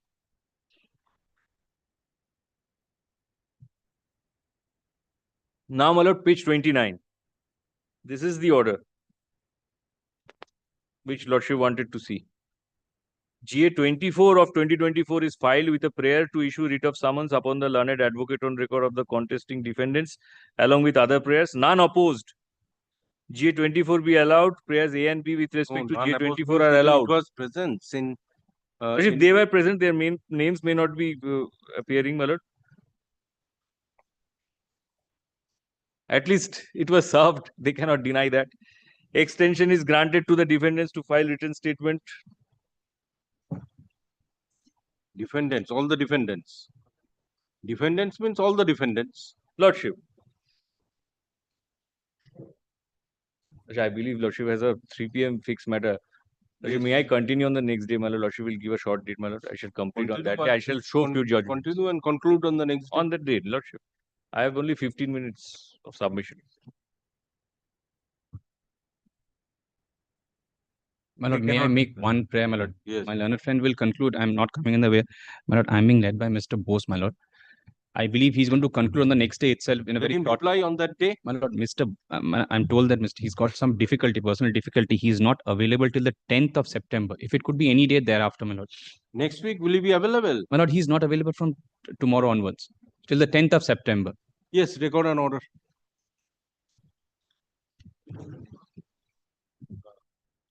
Learned advocates for the parties are present. Mr. Ali submits on GA 25 of 2024 and GA 26 of 2024, but could not conclude the submissions. Let this matter appear on 11/9/2025. দেখুন তো 11/9 review difference দেখো দুটোর সময় নেই 11/9/2025 at 2 p.m. Lordship, grateful, my lord. I shall be present. I'm grateful. Great. Yeah. Yes, call the 3 p.m. fixed matter. হ্যাঁ আরেকটা চাইতে ওটা ডেকে দিন Lord, may I, my lord, suggest? Fixed matter at 2 p.m. Just a minute, just Number 37. Lord, I am appearing for the defendant. Oh, I'm sorry, my lord. Just a minute. I'm appearing for the defendant number 2, my lord. In this matter, my lord, there was a preliminary decree of partition, my lord, and thereafter, my lord, that was an appeal was preferred there from the preliminary decree of partition was upheld. A review was preferred there from, my lord. that was upheld, but my lord, it was stated in the review order that if there is any infirmity in the appeal court's order, and we should go for the higher forum, and the review court was not an appropriate court, for which we have preferred a special leave petition which is pending before the Supreme Court, my lord. I was humbly praying if some time is given so that the Supreme Court can adjudicate the matter. For my lord, for further consideration, my lord. Regarding my lord, since preliminary decree has already been passed, Yes. and my lord, this court appointed a commissioner, my lord. Yes. Commissioner has filed his report. Yes. Lordship, my lord, can proceed with the matter. There is no specific stay. Any Supreme Court?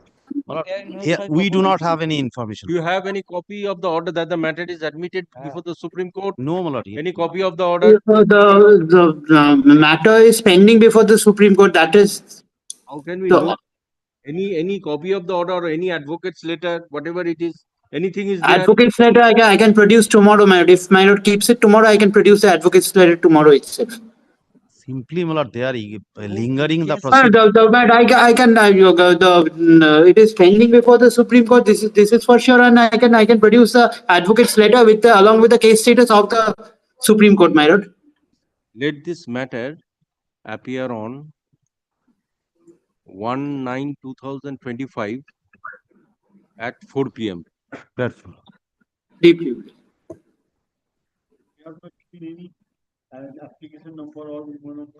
They will give. Let necessary documents with regard to the pendency of the matter before the Honorable Apex Court be submitted on the said day. Deeply.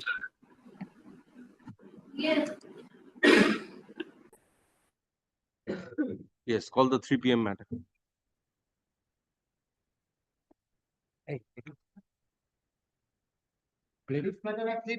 Yes, my lord, I appear on behalf of the plaintiff. My lord, your lordship will recall this is a suit for recovery of possession under the provisions of section 106 of the Transfer of Property Act. My lord, at the time of filing of the suit, my lord, the law was that a suit under the Which provision. year the suit was filed? Yes, my lord, may I say. My lord, prior to 2015. Prior to 2015. Yes, my lord. The valuation of the suit? Valuation of the suit will be more than 10 lakhs, my lord. More than no. What was the valuation? Yes, my lord. That I'll tell your lordship. Plaint. If your lordship kindly sees the plaint, my lord. Over 10 lakhs. Over 10 lakhs. That's Paragraph what- 27. Regarding commercial court jurisdiction, that 10 lakh, simplicity at 10 lakh will not serve the purpose. In 2018, there was a notification. 2020, there is a notification. One of the parties has came for annulment of the decree. You see, so many things. This is 2013. Yes, my lord. Yes, so 2013. yes. My lord, this is under 106. So, my lord, it will be on the basis of the valuation of the Let us property. see. Let us see. The maximum court fees have been given. Paragraph 27. Paragraph 27.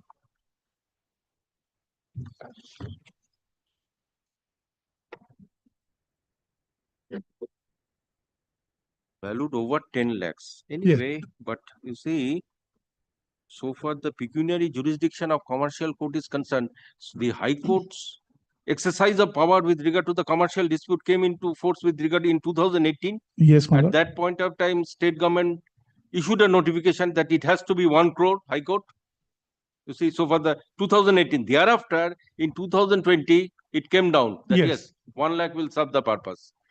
Now the question is in terms of the direction of 2021 passed by the High Court in the administrative capacity, all the pending suits are to be transferred. So, this is one of the pending suits. But so Under irrespective of this, under section 15. whether it was prior to 2018 or prior to 2020, it has to be transferred. Section 15 I am relying upon. If your lord. Yes, Lord- so yes, that provision Yes. is there. Yes. So for 2013, you see, when 2015 this act came into force, 2018 only the scope of transfer came. So if it is 1 crore and above, it can be transferred. Otherwise, the non-commercial court has to proceed under No, 2018. Then, my lord, the valuation has to be made because it is with regard to a No, property. valuation, you must have stated the value. I have stated, my lord, only over 10 lakhs. That is what I have stated in the plaint. What has been stated in the plaint, my lord, we have to take that to be Whatever appears from the face of the plaint, my lord, has to be taken to be true and Now, correct. the moment the court comes to a conclusion, it is a commercial dispute in terms of the High Court directions 2021, it has to be transferred. Yes, my lord. That has to be followed. But subsequent to this, if somebody files a suit in the commercial, then court has to dismiss it. That is a dismissal. It is with regard to a pending suit. Yes. That is exactly my case, my Earlier, lord. see, prior to this direction, even if the court disposes it also, it will not be a nullity. Yes, my lord, then it had the jurisdiction. Because your matter could have been decided in the non-commercial side. Yes, my lord, I'm obliged. Prior to 2020. Yes, my lord, I'm obliged. But now, after 2020, yes, it has to be transferred. it's nullity. The High Court has clarified this position. With respect, my lord, it cannot be a nullity. It is of course a nullity. We need No, not trouble your lordship. Petitions are coming as a nullity, but yes, clarification has to be made. When the notification was filed, when the suit was pending. May I just take 1 minute? My lord, as an officer of court, a suit, my lord, this plaint, my lord, on my reading, my learned friend is absolutely correct. This is not a commercial dispute. Absolutely, my lord, I friends submissions. Number two, my second concession is that it will have to go, my lord, to the commercial division. The only place, my lord, where, my lord, we will not be ad idem is what happens after 2020.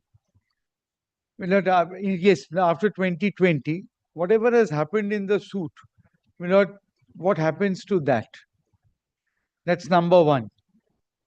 These are matters, my lord, which will have to be. Did you bring your written notes of arguments? No, my lord, because I am agreeing to my learned friend's request for transfer. Very well. What you submit? Yes. So, my it lord, is a commercial suit. It has to be transferred. Yes. There is no dispute with regard to that. And no judicial order is required. It is, my lord, an administrative my transfer. lord, my submission is pursuant to the order that has been passed by the Honorable Division Bench as late as on June 2025. My lord, previously these suits were not covered under the periphery of commercial suits.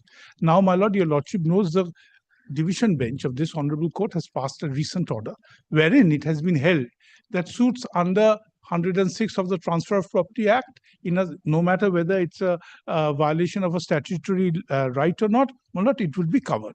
It is on that day, my lord, that my cause of action with regard to my making a prayer that the suit is to be transferred to the commercial court. But I don't agree with this. May I?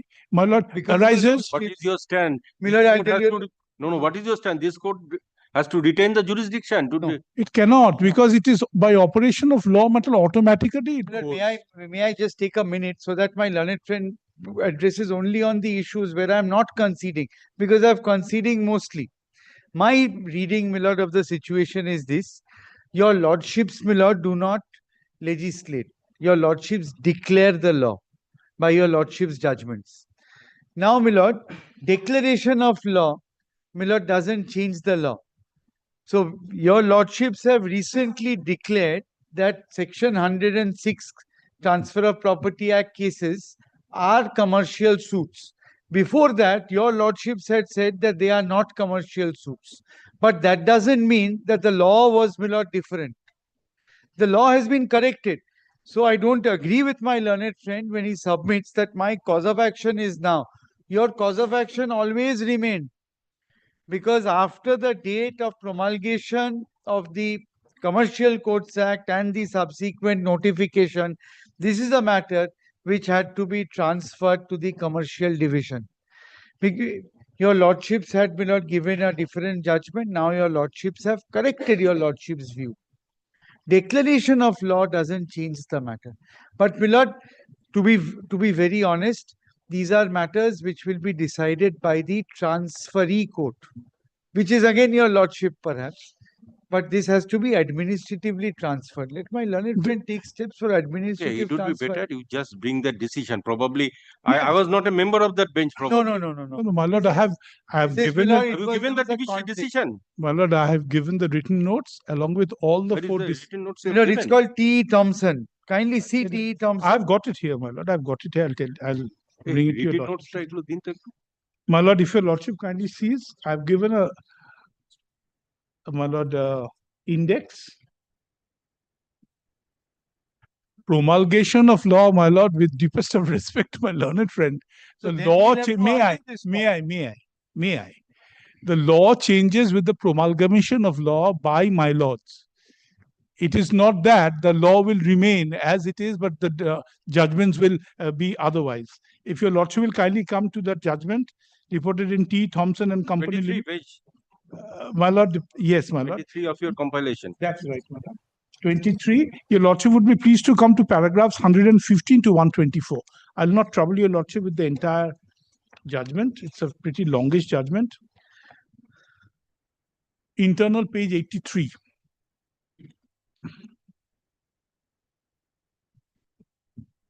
Paragraph 115. May I read it out, my lord? Section 106 is a substantive piece of legislation. It cannot be considered to be a standalone provision for the purpose of deciding the mutual rights of the parties.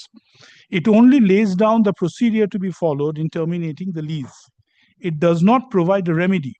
The remedy is provided in the Code of Civil Procedure read with the schedule.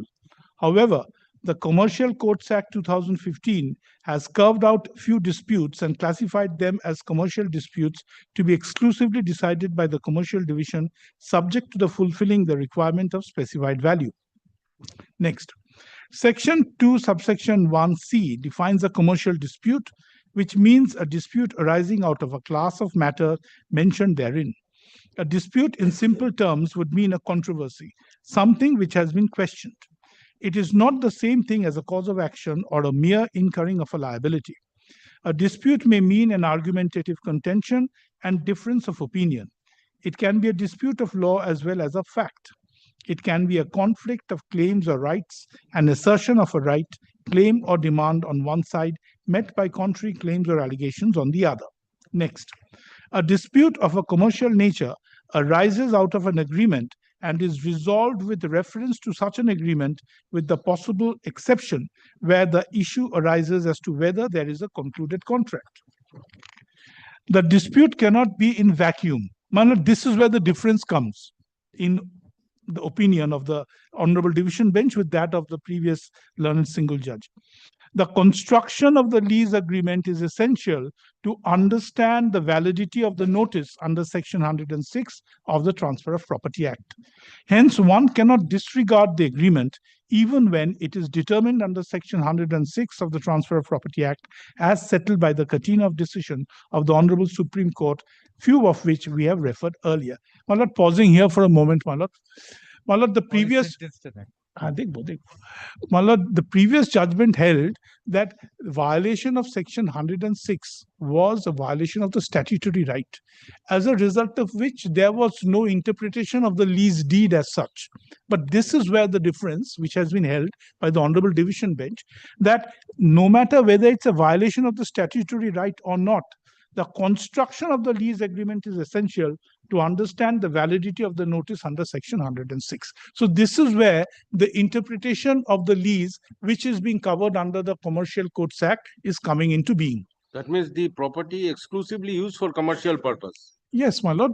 And has to be. And the lease agreement, whether 106 would entail the interpretation of the lease agreement or not, was to be considered. And the Honorable Division Bench held that yes, it would require the interpretation and the looking into the agreement. That is what the Honorable Division Bench held. My lord, then may I read 118, which my learned friend wants me to place? The first 3 lines of I would be reading up to 124. 118. Yes. We have reminded Mr. Aninda Kumar Mitra, senior advocate, that no one is wiser than a statute. No one is wiser than a statute. A submission made by late Dr. Atul Chandragupta, a legal doyen of the Calcutta Bar, almost 60 years ago before a division bench in interpreting a statute. This is in the context of the relevance of the explanation in interpreting Section 21C7 of the Commercial Courts Act. In harmonizing the section with the explanation, it is imperative to understand the legislative intent. So, my lord, harmonization of two, if there is any chance of any conflict, it is always, my lord, the course of action is to harmonize. That means, you see, prior to this, law was not settled that with regard to the commercial dispute. so far, the issue with regard to this issue, termination of lease, Yes, the my lord. law was not settled at Yes. that point of time. So my submission would be right now, this is the law. Yes. This is the law. So my lord, then 119. A commercial dispute is thus determined under section 21C6 of the Act of 2015. Explanation clarifies that a dispute shall not cease to be a commercial dispute merely because this is an action for recovery of possession of immovable property. Right to file a suit is governed by the Code of Civil Procedure. The suit is to be filed in accordance with the rules of procedure contained in the schedule of the Code of Civil Procedure 1908. In the instant case, as rightly pointed out by the learned amicus curiae, the instant suit involves a lease of immovable property by holding over under section 116 of the Transfer of Property Act. That was in that case. In this case, there were two separate deeds of lease between the plaintiff and the joint lessees, and the period of such lease expired. My lord, that was with regard to that particular case. My lord, I would not trouble your lordship with that, but the answers which have been given, my lord, which goes to show that a case, my lord, if your lordship kindly comes to 122 paragraph. In view of the aforesaid discussion, we accept Paragraph 122, my lord. 122. Yes. That is where, my lord, it culminates into. In view of the aforesaid discussion, we accept the submission of Mr. Anindya Kumar Mitra, the learned amicus curiae, and answer the questions in the following manner. Question A. Whether after issuance of notice under section 106 of the Transfer of Property Act 1882, the defendant or the parties cannot rely on the lease agreement deed as the case may be. Answer is, the lease agreement is to looked into and considered for deciding the nature and character of juror relationship of landlord and tenant between the parties. That is to say, whether the lease agreement is for manufacturing or agricultural purpose, upon which will depend validity of notice under section 106 of Transfer of Property Act. The answer is in the negative. So, my lord. So this dispute is covered by the judgment of Yes, the my division lord, bench. that is exactly my, no, my lord, not only the dispute that Dispute in the suit. Yes, dispute in the suit. So far with regard to the nature of the dispute and jurisdiction of the court. I am obliged. With regard to the merits involved in the suit, That has to be decided on evidence. That will thrash out, my lord. But regarding jurisdiction and nature of dispute. As has fallen from your lordship with regard to the nature of the suit, as to whether the nature of this particular suit will attract the jurisdiction of the Commercial Courts Act or whether it would not. This particular judgment passed on this particular day, my lord, that is on the 18th of June 2025. So if it is a commercial dispute and complies the pecuniary limits of the specified value, it has to be. If it does not comply, definitely it has to be before the non-commercial court. My lord, it is by my humble submission would be, it is by operation of law. It is automatic, and inasmuch as it was pending, the question of the suit getting dismissed does not and cannot arise. So according to Mr. Chaudhary, it is an administrative, it is by administrative order, the cases are to be transferred and not by any application or judicial order. This is the stand of Mr. Chaudhary. No, but then I put a question myself. What remedy do I have? What remedy do I have? Where do I go? If the administrative procedure does not Yes, my lord. Come to the rescue. What, come to your rescue. I put a question to myself. What do I do? The suit is pending before my lord. It's my duty to bring to my lord's notice that this is what the present situation is with regard to these suits. See, that direction is there, 2021 direction that is binding upon all the courts, administrative directions. Your lordship will accordingly pass an order with regard thereto. We will take steps. So your contention is you do not dispute the nature of the. No, I have no one to dispute. But it. only with regard to the mode of transfer, that is by administrative direction and not by any application Judicial by any order. of the parties or by judicial order. It cannot be because there is an administrative order. My lord, with Now, respect, why we may I always give- have, my lord, there has been a series of orders passed by the honorable courts in which. Otherwise, you see, one fine morning after the decree, suppose court proceeds, It's nobody Everything is argues, void. and at the time of execution case, No, my lord, it that will is- come and say that this is a nullity. That is exactly, my lord. We are praying for an observation from my lord that this is a suit. That order without jurisdiction. That your order. So suppose the court ignores all these things, proper interpretation is not made, both sides are submitting, and one fine morning it is found that yes, in the execution case. No, that would be, my lord. He wants a void decree. What can That would be, my lord, if your lordship is pleased to continue with it. Yes, yes. That is exactly our duty Yes. as a client to bring it to your lordship's notice that this is the latest position. Some of the suits were proceeded with. That would One is by that would pecuniary value, the suffer- other was these points that were would not. suffer its fate. That would suffer its fate.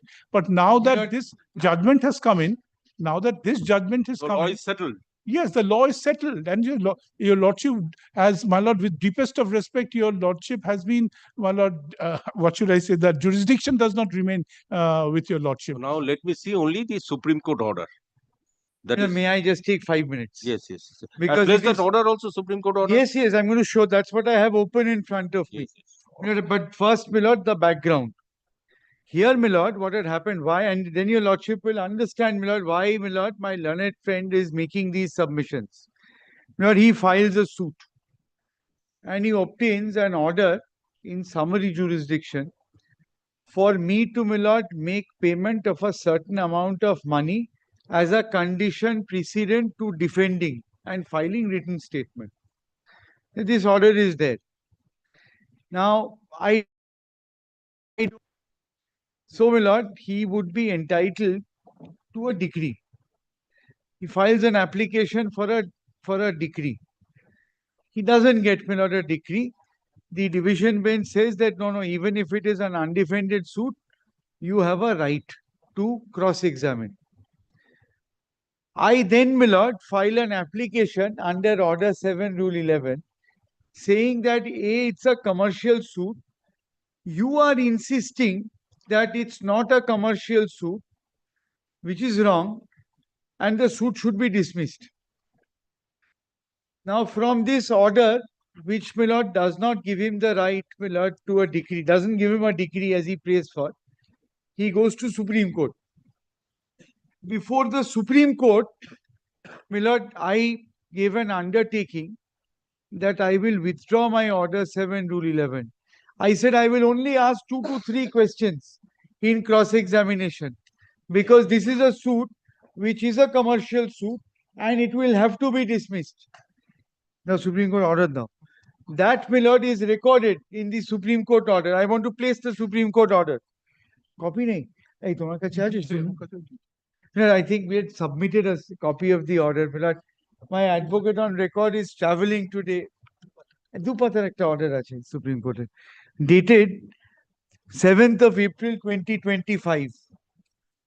Lord, we had submitted the order, I do recall. Lord, may I read it out for your lordship? Read it out, thereafter you supply. Yes, I'll supply a copy. And if your lordship permits me. Oh, Mr. Ghosh was the appellant there before the Supreme Court. Yes. Yes. I'm What is grateful the to my. scope of the order? Let us. Yes, yes. I'll just read, since it's a short order, I'll read the whole of it. Yes. The petitioner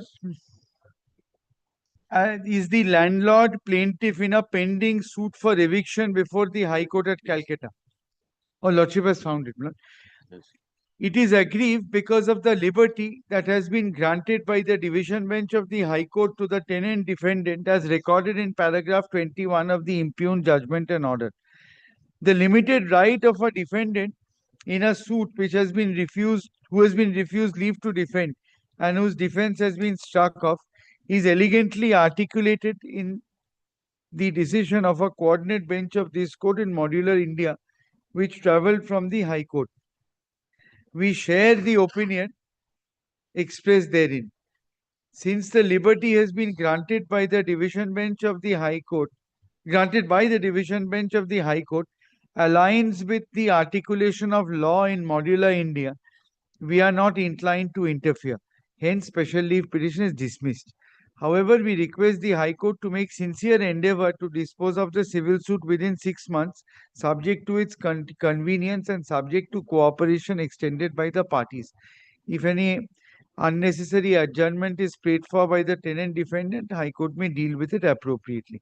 Submission of Mr. Such and Such, learned senior counsel appearing for the tenant defendant, that its petition under Order 7, Rule 11, Code of Civil Procedure will not be pressed, and inter alia, the tenant defendant proposes to put questions to the witness for the landlord plaintiff in course of cross-examination on the aspect of maintainability of the suit are recorded. So, my lord, I had filed an order 7/11. It's on this ground and it's on their insistence that it's not a commercial suit. My lord, I had submitted to the learned judges, my lord, that 2-3 questions is what I propose to ask, because this is a hopeless suit.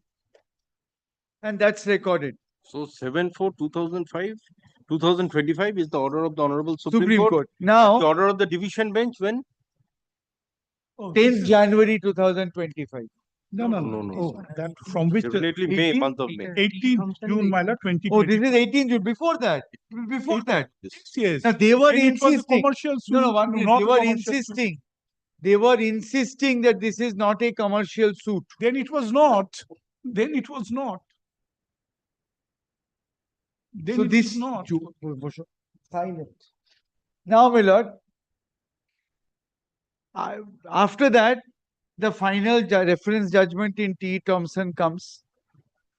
And now he suddenly decides that no, defendant was right. It's a commercial suit. He has no escape route. Now, why is he now today coming before your lordship and saying, then it was not? Law, my lord, is totally clear on this. Law is, and my lord, if your lordship, my lord, that's what, my lord, I requested my learned friend to read out, my lord. If your lordship takes the T. Thompson judgment, Dr. Atul Gupta's submission made 60 years before the division bench is quoted. Yes. No one is wiser than a statute. So, my lord, statute remains unchanged. As per the statute, this has always been a commercial suit. Law, my lord, is declared by your lordships. First judgment, my lord, was a wrong declaration of the law. Second judgment, referring it to the division bench again for a reconsideration, has laid this down. Tomorrow, my lord, this might be challenged in Supreme Court. This might then be said to be the wrong declaration of the law. But a wrong declaration of the law does not change the law. So, my lord, the position is this. It has always been a commercial suit. Number one. Number two, it is by an administrative order that this is required to be transferred, because this is a pre-2015 commercial suit. It ought to have been transferred immediately thereafter. Number three, as per the administrative notification, this is, my lord, an administrative act. Your lordship would also note he has not filed an application for transfer, because my learned friend, my lord, is conscious of the fact, that no judicial order of transfer is required. Your lordship would only direct the papers to be sent down. Having regard to the stand of the plaintiff that it's a commercial suit and the acceptance by the defendant that it is a commercial suit, papers will be sent out. But what is his actual, my lord, intention? He wants that from 2015 to today, all orders are a complete nullity.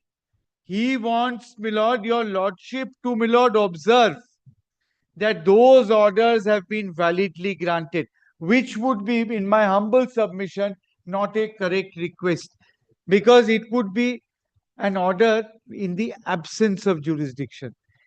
This is what he wants, and I want to show a division bench judgment. Anyway, Mr. Chaudhary, see, Yes. just it would be easier. You have submitted. Yes. Mr. Ghosh has submitted his written Yes. notes, and along with the compilation, whatever you have submitted, you just give a short notes. Yes. I'm just giving you a few days time. You just 2 days time is enough. yes, my yes, yes. I have heard you. lord. And I will you give just give a you, sequence of then, this, my lord, may I just take as well as the apex court order. Yes. Whatever judgment you want to cite, you cite along with that apex court order. And then, my lord, may I have a 5-minute hearing on that day to explain the note? Because my Anyway, learned then it will be I have unending. not had that opportunity. This Very well, hearing will then go on. may I take this opportunity to cite one judgment? You You give a compilation with your written notes instead Look, of. I'm just indicating the point. I won't disturb your lordship. I'll just put it into the note.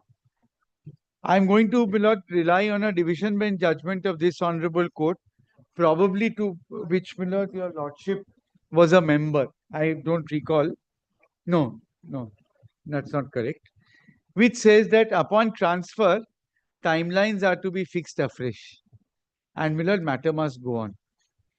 So this, my lord, once your lordship finds that this is required to be transferred administratively, it would be really impermissible to pass an order on the merits affecting the rights of the parties. When, my lord, the transfer happens and the matter comes back to your lordship will decide the question. I'm not saying, my lord, that my lord cannot decide. I am saying that You see, once I do not have jurisdiction, I am transferring a case. Yes. After hearing the parties and coming to a findings Yes. that this court does not have jurisdiction and it is to be transferred. Where is the scope to go into the merits? And by merits, I also mean, my lord. No, there is no scope. That will be without jurisdiction. No, what I want. That's exactly what I'm humbly submitting. And the real fight in this suit will be, my lord, there's no hide and seek about it. What is the status of the orders between 2015 and 2025? So, my lord, I'm not submitting anything on that score because that will be decided after transfer. So, my lord, I'll just file within one day. Yes, record and order. Copy be exchanged. Yes, I'll give you. Yes, learned counsels for the I'll give you parties first. are present. Learned counsels have completed their oral arguments. Liberty is granted to Mr. Chaudhary, learned counsel for the defendant, to submit written notes of arguments The plaintiff has already, my lord, submitted written notes along with. on or before 3/9/2025. Lord, by Monday, my lord, I'll give it. Okay, by 1/9/2025, let this matter appear on 1/9/2025. 31st, my lord, if you're not. 31st is Sunday. Then the second, I'm not here. Written on or before, I'm making it 3/9. But my lord, next day when the matter comes, I want to be here. My lord. No, 3/9, I'm 3/9, making it. Grateful. 3/9/2025. Grateful. Under the heading to be mentioned. The written, Mr. Ghosh, learned counsel for the plaintiff, has already filed the written notes of arguments. Along with the judgments that I would like to rely upon. Along with which all the are reported. already on record. Yes. Lord, I will just rely on cases to show, my lord, that wrong declaration of law makes no difference. Because I'm keeping it, you see, to be mentioned means at the first sitting of the court. Yes. Okay, you submit whatever you want. 5 minutes. Yes. With respect, my lord, judgments are not only declaration of law, the interpretation of the statutes as well. Judges do not interpret the judgments. They are to interpret the statute. Yes, that is exactly my submission. Interpretation of the statutes. Yes. So if a statute is being interpreted in a different way, my lord, that is what the law that will prevail. No, Yes, that is at not time, the law. That is not the That law is that not will the law. prevail. No. Anyway, let my Lord, in fact, the same question has come up before the learned interlocutory judge. Yes. And my lord, Justice Mukherjee, my lord, is of the view, as your lordship is, that if it's an administrative or matter will have to be transferred. Then when it comes back to me, I'll decide. Yes, Here, yes. this is, I believe, specially assigned to your lordship. No, Probably not. Justice So Krishna Rao. this will, when it comes back, status will be decided. then It's it a will be decided. 2013 matter. That is why this court is having determination. Yes. But it will 2013 again come back. No, to- 2013 suit. Yes. So it will remain a 2013 suit. Yes. But it will be heard by your lordship. Provided, you see, it is a non-commercial. Regarding commercial, there Oh, is it a will only. Yes. Justice Krishna Rao. Yes, there is a separate bench regarding Then commercial. his lordship will decide status of orders. Exactly. Definitely. We are not inviting my lord at this stage. Deeply obliged, my lord. Let this matter appear on 3/9/2025 as to be mentioned.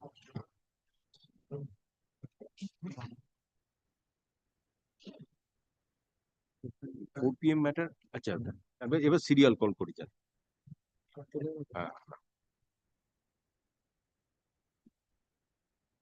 Item number 9 and 10. Not today. Item number 13 to 17. I'm appearing for the first Applicant. GA? GA number 5. GA 5 is your application. Well, regarding the other applications, who's not the your other application? applications are very much relevant to the first one only because their applications for either for removal of the Nazir or the Nazir's application for removal of the Mutawalli. Well, this is a suit, administrative suit arising from a mismanagement of the Waqf estate. No, what The is court your- had framed a scheme.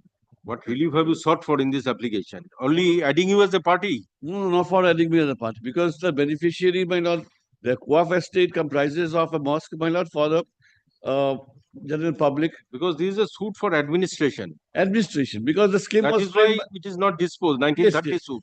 1934. The scheme was framed by this court and in the scheme itself. Anyway, let me see the application. GA 5 ta din. GA 25.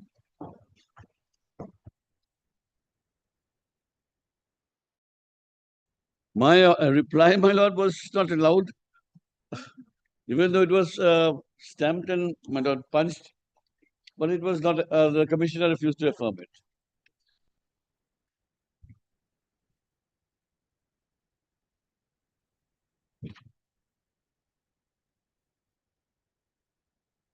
And my lord, pending disposal of this application, my lord, I am praying for appointment of a special officer, because my lord, the Waqf state, especially the mosque, my lord, we are members of the particular sect of the Asari sect, my lord.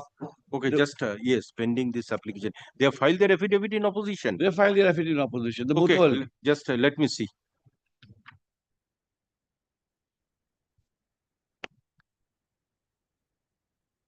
Now, which paragraph you have made these allegations? Yes, my lordship will kindly.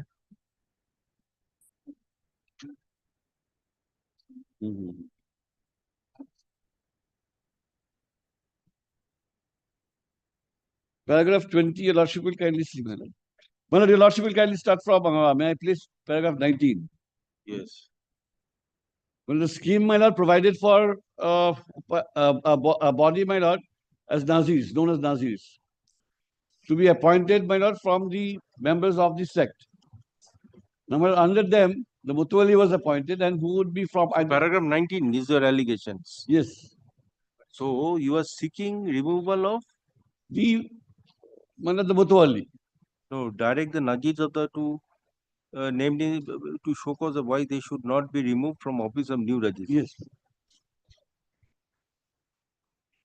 You have sought for removing the Najid as well as the Matwali. Yes, madam. Because your lordship will kindly see the other applications are either for Nazis for removal of Mutawalli and Mutawalli's application for removal of Nazis. So my allegation in paragraph 19 is not supported by those facts, which is on record.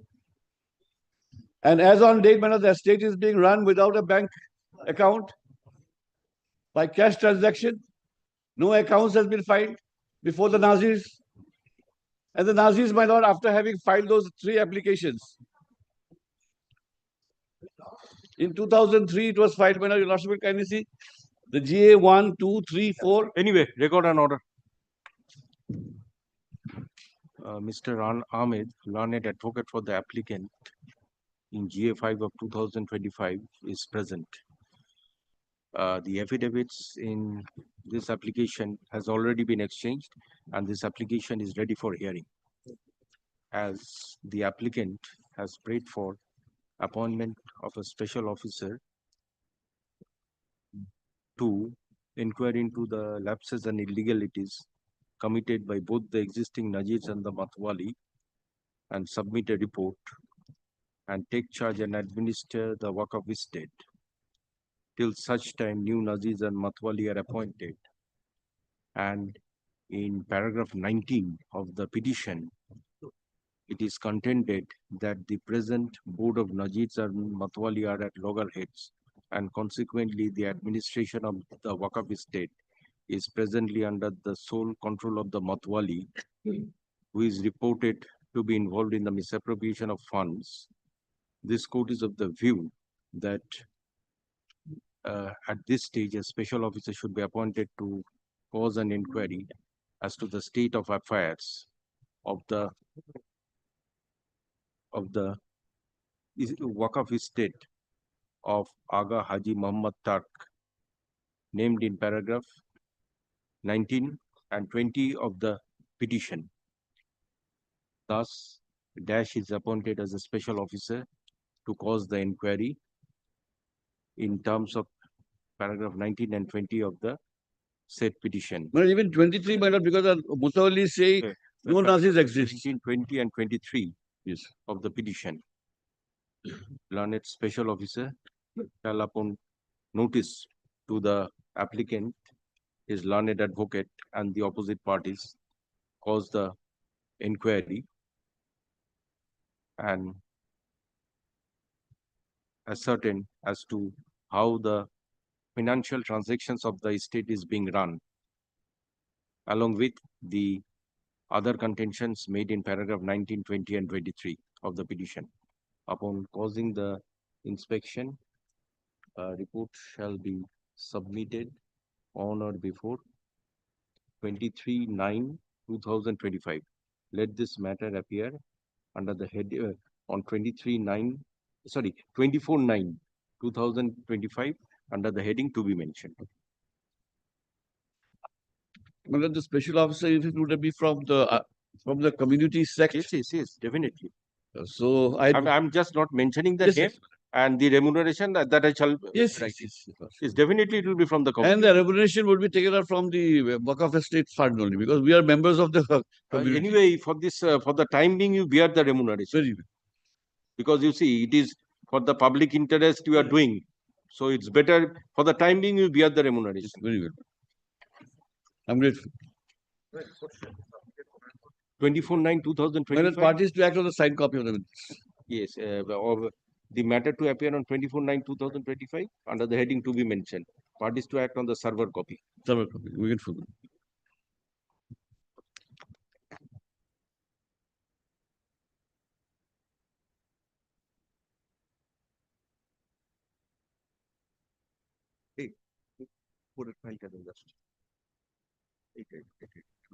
Item number 20 and 21, my lord, I am for the plaintiff, my lord. My application for substitution is there. Item number 20, there was a direction to file affidavit in reply. My reply is ready. I am filing today. Whose application? My lord, their My application, my substitution application. their suit. Okay. My lord, may I file my affidavit in opposition in CS 67, lordship? Which application? GA4. GA4 in both matters are substitution application, and there was a direction to file affidavits. On the last occasion, an opposition was filed in item number 21. And today they are filing opposition in item number 20. And my reply against both the opposition is ready. And I am filing today. So file it. Yes, filing. And kindly fix a date for hearing. In CS 67. Yes, reply. Reply is there. Okay. Okay. I kindly direct them to serve out a copy, my lord. Copy will be handed over in court right now. I have a copy in the file. Signature করতে হবে না record. Yes, what is your submission? Lord, we have served, Lord, kindly. What is your submission to GA4? GA4 submission is, my lord, that the plaintiff number 1 has died in 2016. My lord, thereafter, the substitution was not done because we were not informed about this matter. This is an application by the son of the plaintiff number 1. And my lord, we only came to know about this cases when. Application filed by whom? This application is by? Filed by the plaintiff number 1 son. Plaintiff number 1 son, the deceased son. No. If it is by plaintiff's number 1 son, how is that he will not know? Or we did not know about the suit? No, he did not know about the suit because this suit is of 1993. And his father died in 2017. When did you, which paragraph you have stated that? Paragraph 4, my lord, can you see?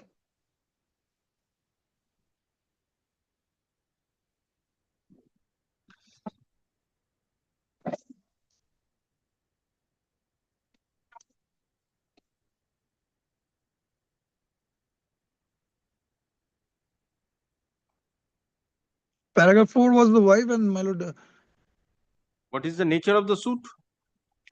suit is for declaration, my lord. Declaration in possession, my lord.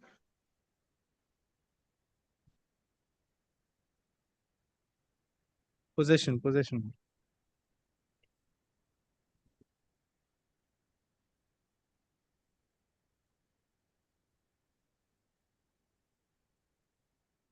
Yes, let me see the opposition. But what has happened? There was another suit filed by the defendants. Matter, That is Lordship. CS. Suddenly they have come up and serving us a copy of the reply, Okay, Lordship. not this week. Yes, Your Lordship. We My will lord, kindly fix a, my lord, I only praying, my lord, kindly fix a date for hearing, my lord. Just not this week. But Grateful, Your Lordship. I'm making it not this week. Not this week, my lord. Kindly fix a date and time, my lord. If my, it would be over within 5 minutes, my lord. Over within 5 minutes. That appear on 1/9/2025. Like, can it be on Thursday, Lordship? Because there's some difficulty in Monday, Tuesday, and Wednesday, Lordship. Okay, let this Can it be matter on appear on Thursday? 4/9/2025 at 4 p.m. 4 p.m. Deeply obliged, deeply obliged, my lord, deeply obliged. Lordship. Deeply obliged. Grateful, Your Lordship. Yes, you collect the affidavit in reply. Sent, not just handed over. Okay, let the affidavits file be kept with the record. Yes. Your Lordship, very well. Ready করে রাখো, এটা হারিয়ে না যায়। Your Lordship has kept on 4th of September? Yes, yes. September 4 4 p.m. p.m. Item number 22. Item number 22, my lord, I appear for the plaintiff. My lord, only with respect to the prayer A, which we want to insert as a that there be I am for We the filed an affidavit in opposition to GA 19. I appear for the plaintiff. the They are last the counter claimants in my suit. There is a preliminary decree that has been passed. They've taken out an application for tabulation of mean profit. They've come up with an application for amendment, that is GA 19. We filed our affidavit in opposition. My lord, this will have to be heard out. Well, GA it is 19 is your application. well, GA 19 is my application What? only to the extent for amendment of my mean profit application, only to the ascertainment of the mean profit. Did there be a direction for ascertainment of the mean profit by this honorable court? My lord, apart from the mean profit which we have asked for as after the suit has been decreed in our favor, there was no specific direction that I have sought for with respect to the ascertainment and inspection to the mean profit. That's why I want to incorporate that prayer. This is a simple amendment application in which they have filed their affidavit in opposition, and my reply was filed on the last occasion. Let that application be allowed, and that mean profit application may come up, which is GA 18. You have considered their affidavit in opposition and Well, filed your reply. Yes, also. on the last occasion they were not there. I have filed my affidavit in opposition. My lord, kindly see the last order. No, his affidavit in reply. My affidavit in opposition is mine. Well, their affidavit in opposition, they have filed it today. My reply, I have filed in my last No, occasion how when the can you matter. file reply prior to the opposition? Well, they were absent on that day. My lord has recorded that order. No, GA 19 is your application. My lord, GA 19 is my application for amendment of my application of mean profit. Yes. My lord, only I required to insert that prayer AA, which I have sought for an amendment only in the nature of inspection That may is be given for AA, ascertainment. direction for inquiry. Inquiry as to the ascertainment of mean profit. And on the last occasion, my lord, they were not present, but there was previous direction for affidavit in opposition and reply, and they were not present. My lord, we have filed our reply. My lord has taken that reply with the records, and thereafter So they are what is the filing ground for your objection? My lord, The ground for objection is that their application is for No, what is the ground for objection? Because court is not deciding. Court is directing an No, I am saying this. After the once he finishes, because if he interrupts me, I will not be able to submit. If he wants to make submission, I'll wait. Now, what is your GA 19 was filed, my lord, post the passing of the preliminary decree. Yes. GA 18 he files for the purpose of tabulation of the mean profit. He does not come up with the requisite prayers that are necessary, but he quantifies, says that this is X amount of money, 100 per day is what he's supposed to get. Today he comes up with another application for amendment, whereby what he's essentially doing is changing the nature and character of that application. Today, if he wants to withdraw GA 18 and GA 19, come up with a fresh GA and say these are the prayers, then I'll not stand in the way. That will be adjudicated upon opposition. But today, can he change the nature and character of GA 18? totally misleading statement. I am deepest of respect to my learned friend is misleading this honorable court. It is just a very It is not as innocuous as my learned friend is making it look to be. Malad. I'll come up with some judgments. His principal prayer in G18 is missing. That's it. And And then thereafter, submit a report. then thereafter, a report may be submitted. My lord knows that in any amendment which doesn't change the nature and character of any application or which doesn't affect the actual prayer in the suit, because in the suit there was already a prayer for mean profit and ascertainment of the mean profit, which we have missed in filing when we filed this application of G18. That's why we want to incorporate that prayer. That is a very simple prayer which Let can me be see allowed. G18. And thereafter, at the time of But he's changed. taking that application G18 on merits, my lord can decide whether ascertainment and inquiry can be provided or not. This is a simple amendment. It is a very technical. Lordship looks at the application once, page number 8 of the application GA19. Can file Lordship their looks at paragraph 2, that's the prayers and his counterclaim. He's not filed a plain, he's filed a counterclaim. He's one of the defendants. So He calculates that amount. G18 is your application. G18, my application. 18 and 19 are both his applications. He seeks, by 19, he seeks an amendment in 18. He says that 100 per day is already calculated. So today his case has to stand and fall on whether 100 is the correct valuation or not. Today, after filing the application, he comes by way of an Order 6 Rule 17 asking for amendment in order to insert a new prayer, which is that there's an inspection that is to be carried out, investigation that is to be carried out. So today, if the investigation gives an amount which is less than or more than 100, he stands to benefit out of that. I am saying that he's not entitled to 100. So today, if he's not entitled to 100, then his application is bound to fail. He wants to correct that mistake. I'll show some judgment. If your lordship, my lord, keeps it after some time, my lord, I'll come back.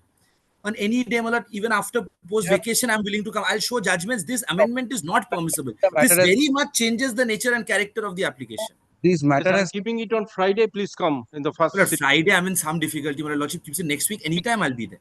Why not? Friday, my lord, both my advocate and record and I, Mr. Bishas and I both are not in Calcutta. My lord, kindly take up my application of G18, what I have sought for. No, both will be taken up analogously.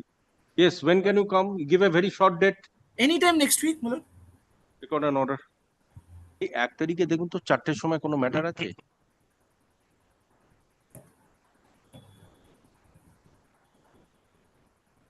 হ্যাঁ 4টের সময় আর কিছু নেই তো?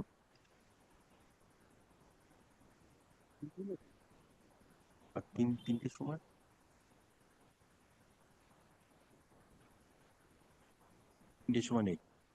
Yes, learned advocates for the parties are present. Let the affidavit in opposition and affidavit in reply filed to GA 18 of 2000. GA 19, my lord. GA 18, there is no pleadings yet. GA 19 of 2024 be kept with the record. Hard learned advocates.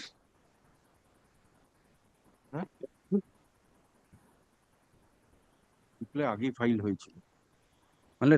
Reply was filed. Reply was filed on the last occasion when the matter Let was the taken affidavit up. in My lord opposition ordered filed. that Reply to in opposition filed be kept with the record as is submitted by the learned advocate. That reply has already been filed my lord, earlier. kindly peruse the He last. is right. It's recorded in that particular. No, I admit to what he's saying. Reply was filed. We were not present in court on the last day. Matter appear on 1/9/2025 at 3 p.m. Unnecessarily, it is prolonging, my lord. Anyway, They are come ready on absent and 1/9. thereafter they come up with, because the decree has already Then been. he should not have, he will not use words like unless, then he should not have made mistakes. Come on 1/9/2025. No, then he should not make, my lord, these statements in court. Then I'm making unnecessary submissions. It will be, then he should not have made that mistake. Saying that you have judgments to refer. That's why I stated. 1/9, don't pray for Sorry any for that. adjournment on that day. They are always for adjournment. They are not ready. They will come up with judgments on the next. This is their stand. This is your grateful. ঠিক আছে পরপর ডেকেছেন আর কি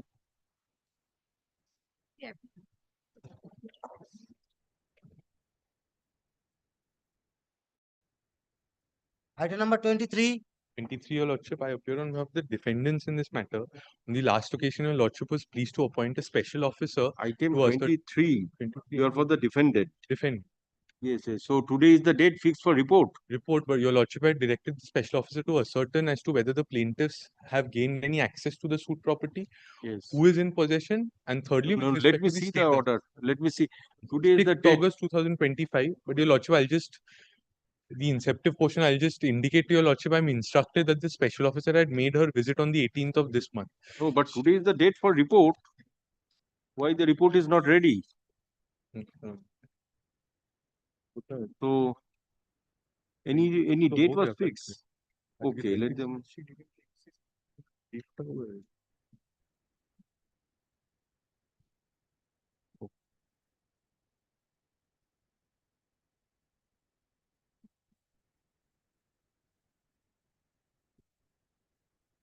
Oh, anyway, date is not fixed. Yes, your lordship. Date is not fixed. Anyway, record an order. Learned advocate for the defendant is present. It is submitted by the learned advocate for the defendant that the learned special officer has caused her visit in terms of order dated 6th August 2025. Stop.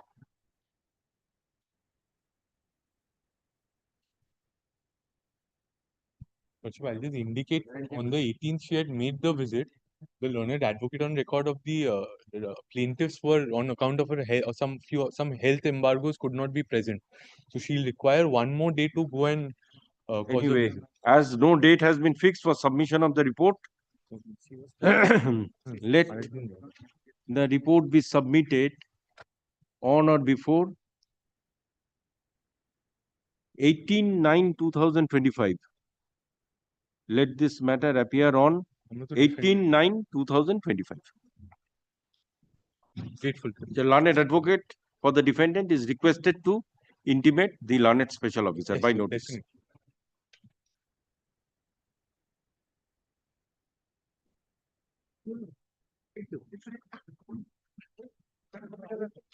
Hmm? 4 PM টা ডেকে দিন।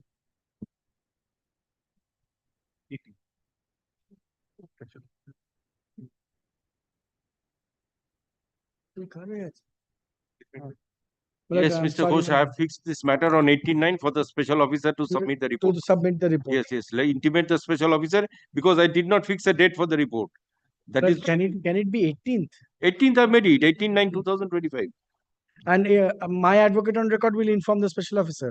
Any of the learned advocate may Well, intimate the no, special since officer. it's Yes, my yes. application, I will inform. Yes. Obliged.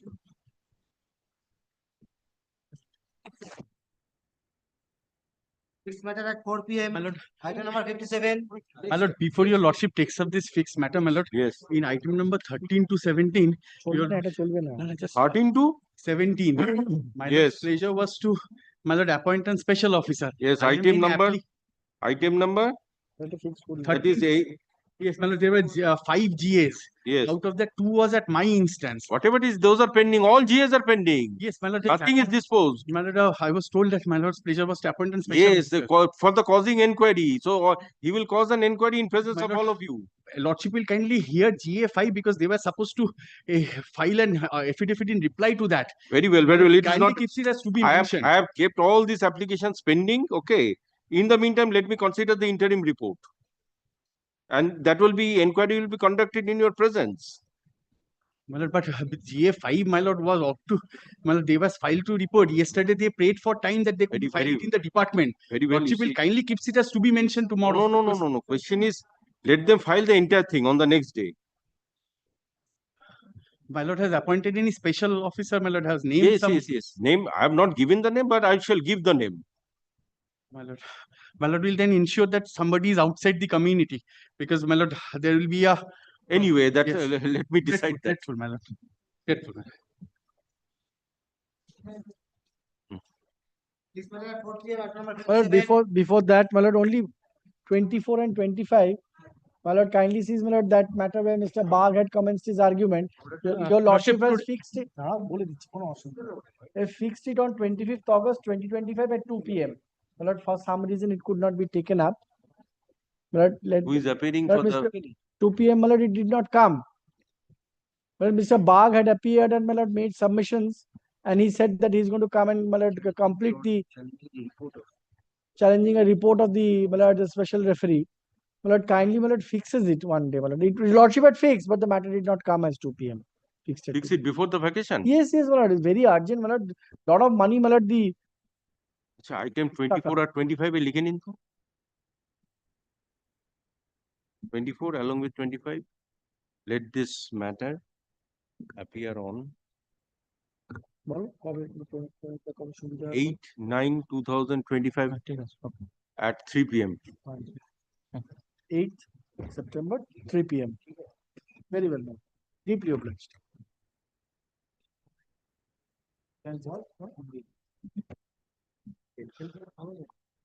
Yes, call the 4 p.m. matter. Will it be my Lord's pleasure to release the other matters? Yes, yes. Grateful. All other matters released.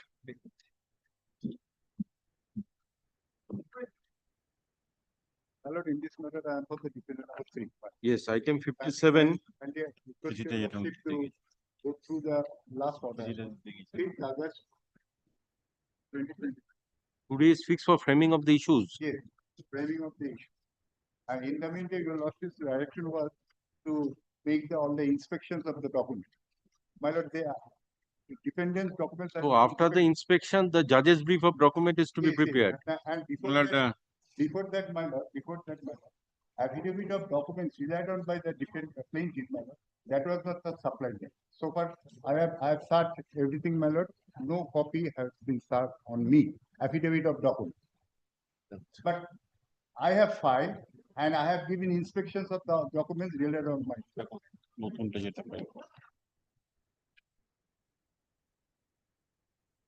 I request the learned friend, my lord, to supply my. This is the affidavit of documents which we have affirmed, Lord. And this was supplied to both the parties, Lord.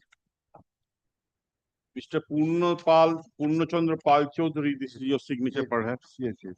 22/11/2018 we have served. Mr. Ranjit Kumar Basu, another set of advocates, he had received on 22/11/2008. That is another defendant. Another defendant. And Lord, this is the last document. Yes, last we document have I have got. we have also served. This they have received, Lord. My lord, my lord. Somehow or other, my lord, this has been misplaced, my lord. That is different. My learned friend's submission is that I have not served. No. I have not said that. I have searched my all the papers, my lord. I didn't get it. So plaintiff was granted opportunity to file the additional suggested issues. Yes, on the last occasion. But they have not taken inspection, Lord. We had it was submitted that the affidavit of documents which has been filed and copies are yet to be inspected. So that was the submission from your side. We have inspected. They have given us this letter, Lord. We went there and we have inspected. We went to serve a letter, Lord, upon Mr. Pal Chaudhary, Lord. He refused to accept this, Lord. And he said that we have not served this copy affidavit of documents upon him. So he did not accept this, Lord. I have simply requested him, plaintiff, to serve a copy of the affidavit of documents. So why don't you ascertain before making this refusal? Yes, why don't you ascertain from your office whether he has already? My lord, but I didn't get it somewhere, my lord. Because you see, if you misplace, why you put the blame upon others? No, I am not blaming. My lord, I have taken all the course to sort it out, but I didn't find it. So I request him to supply it on your cost. I'm not as per the original side rules. I will pay the. No, as per the original side rules, entire thing. Let them serve a copy. I will. Anyway, you serve them once again and complete the discovery and inspection. But not only that, Mr. Basu, Ranjit Kumar Basu has taken inspection and he has. This is the inspection, Lord. Everything completed in 2018. And because of defendant number 2, this whole process is being delayed for the last 7 years. My lord, today is fixed for the framing of issues. 7 years, Lord. 2018, everything completed. No, my lord. Now, at witness. What do you require now? You see, to complete the discovery and inspection. What do you require now? Please clarify here and now. Should be suggested today, and let them give the copy on my cost, my lord. I will pay all the expenses for copying all these things. I will do it. And my lord. No, he will send it. You copy it. No, he will send it. You copy and send it back. Yes. Let them. I am handing it over right now, Lord. I will send him back. I will hand it over. That is the copy of the affidavit of documents. Yes. Affidavit of documents. This is my copy, Lord. How soon can you complete the inspection? On Friday, my lord, I returned. How soon can you complete the inspection? My lord, on the next week, I will make the inspection. Let them take it. Today is not, we are on Wednesday. Let it be completed by Friday, Lord. And your lordship can frame the issues on the next any date on the next week, Lord. My lord, today. And witness action was directed. Witness action was about to be started, Lord, when they have come up with an application for amendment. And this delayed the whole process. This is going on for the last 7 years. My lord, all sort of allegations, my lord, I will not withstand, my lord. It's not correct. It's not correct, my lord. I have come before your lordship with the amendment application. Your lordship has heard on thrice or 4 occasions. That is why I am asking, whatever you require, you will state just now, so that when service is being caused at your office, you don't refuse. He is handing over the copy of this thing. I So, will check. so again you will go and check, and thereafter you will intimate that so and so is missing, or Yes, on the next week, any day, my lord, the inspection may be done, my lord. I will inform my client because my client is also present. My lord, in the meantime, because whatever, that is why I am asking the whatever you require, you just clarify it just now, so that My lord, after 10 days or 12 days, you again don't come. I submit that today is fixed for the framing of issues. If your lordship find enough to frame the issues, my lord, I have come with all the decisions and everything, my lord, because my issues which I have submitted on this should be dealt with, my lord. So, Adi, you have suggested the issues on the. I have filed. Yes, have you filed your suggested issues? Well, issues have already been framed earlier, Lord. Only additional issues. They have come up with the additional issues. Kindly frame it, Lord. Yes. I have come with the additional. Yes, record an order. Already issues are framed. Your lordship can check. Additional issues গুলো দেখি. Additional issues এর copy টা দে.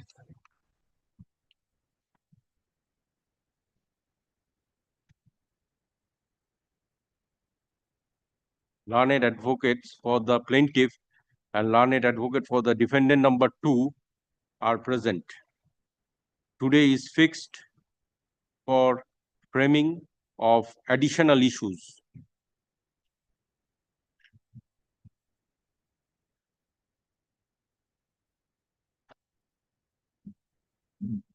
My lord, I have submitted to lordship that additional issues has been filed by me. No, whatever, I am just giving the additional issues because issues have already been framed. My lord, issues are framed, but the additional issues, yes. Additional issues with regard to the amended portions, my lord. I have. Yes, additional suggested issues framed on behalf of defendant number 3. Yes. Yes. As learned advocates for the defendant number 3 has filed some additional suggested issues, which is being taken up for consideration.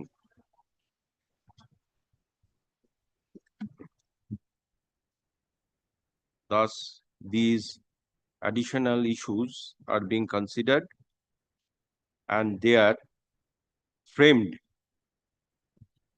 Let these additional issues be treated as the part of the original issues which were framed on, when it was framed, earlier issues? Do you know? In 2024, my lord, it was done. In November, I think. Lord, it was 10th of December 2024. 10th of December 2024. Now, these were the issues, Lord. Yes.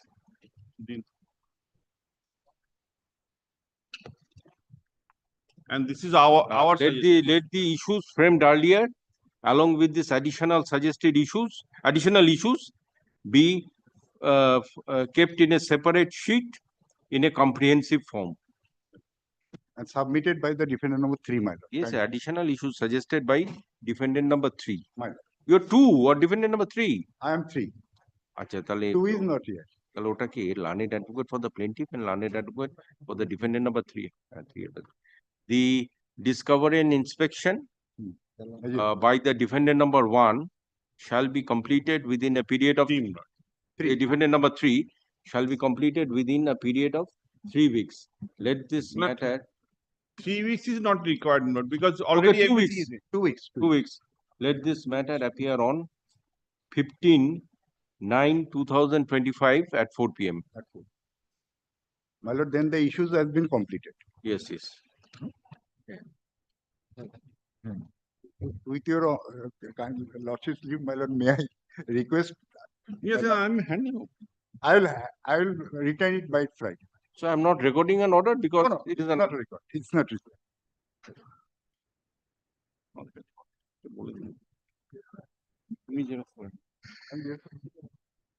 করে নিয়ে আমি শুক্রবার দিন আপনাকে আমি phone করে দেবো নিয়ে Yes. Lordship can fix those. Or today, if we have only 10 minutes left. So That is item number 50 to 53. 53. That is 51. 50 to 53. 4 matters. Oh, you come with the sheet that you have obtained certificate. Yes, that is filed in the Lordship's record. Already filed. If the report is there, well and good. Otherwise, if you have a certificate, come with a copy of the certificates. Yes, on the we'll next come. day. Acha, let this matters. Item 50 থেকে 53. Let this matter appear under the heading non-contentious. সবগুলোতেই একই order. 50, 51, 52, 53 on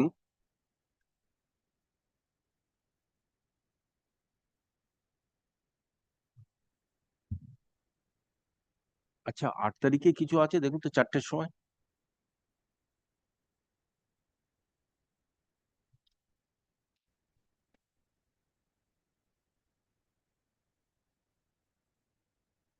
(8, 9, 2025) at 4 p.m.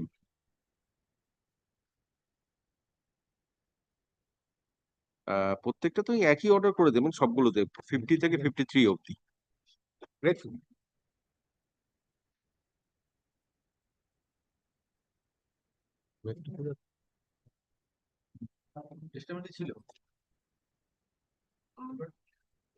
मैं कल भी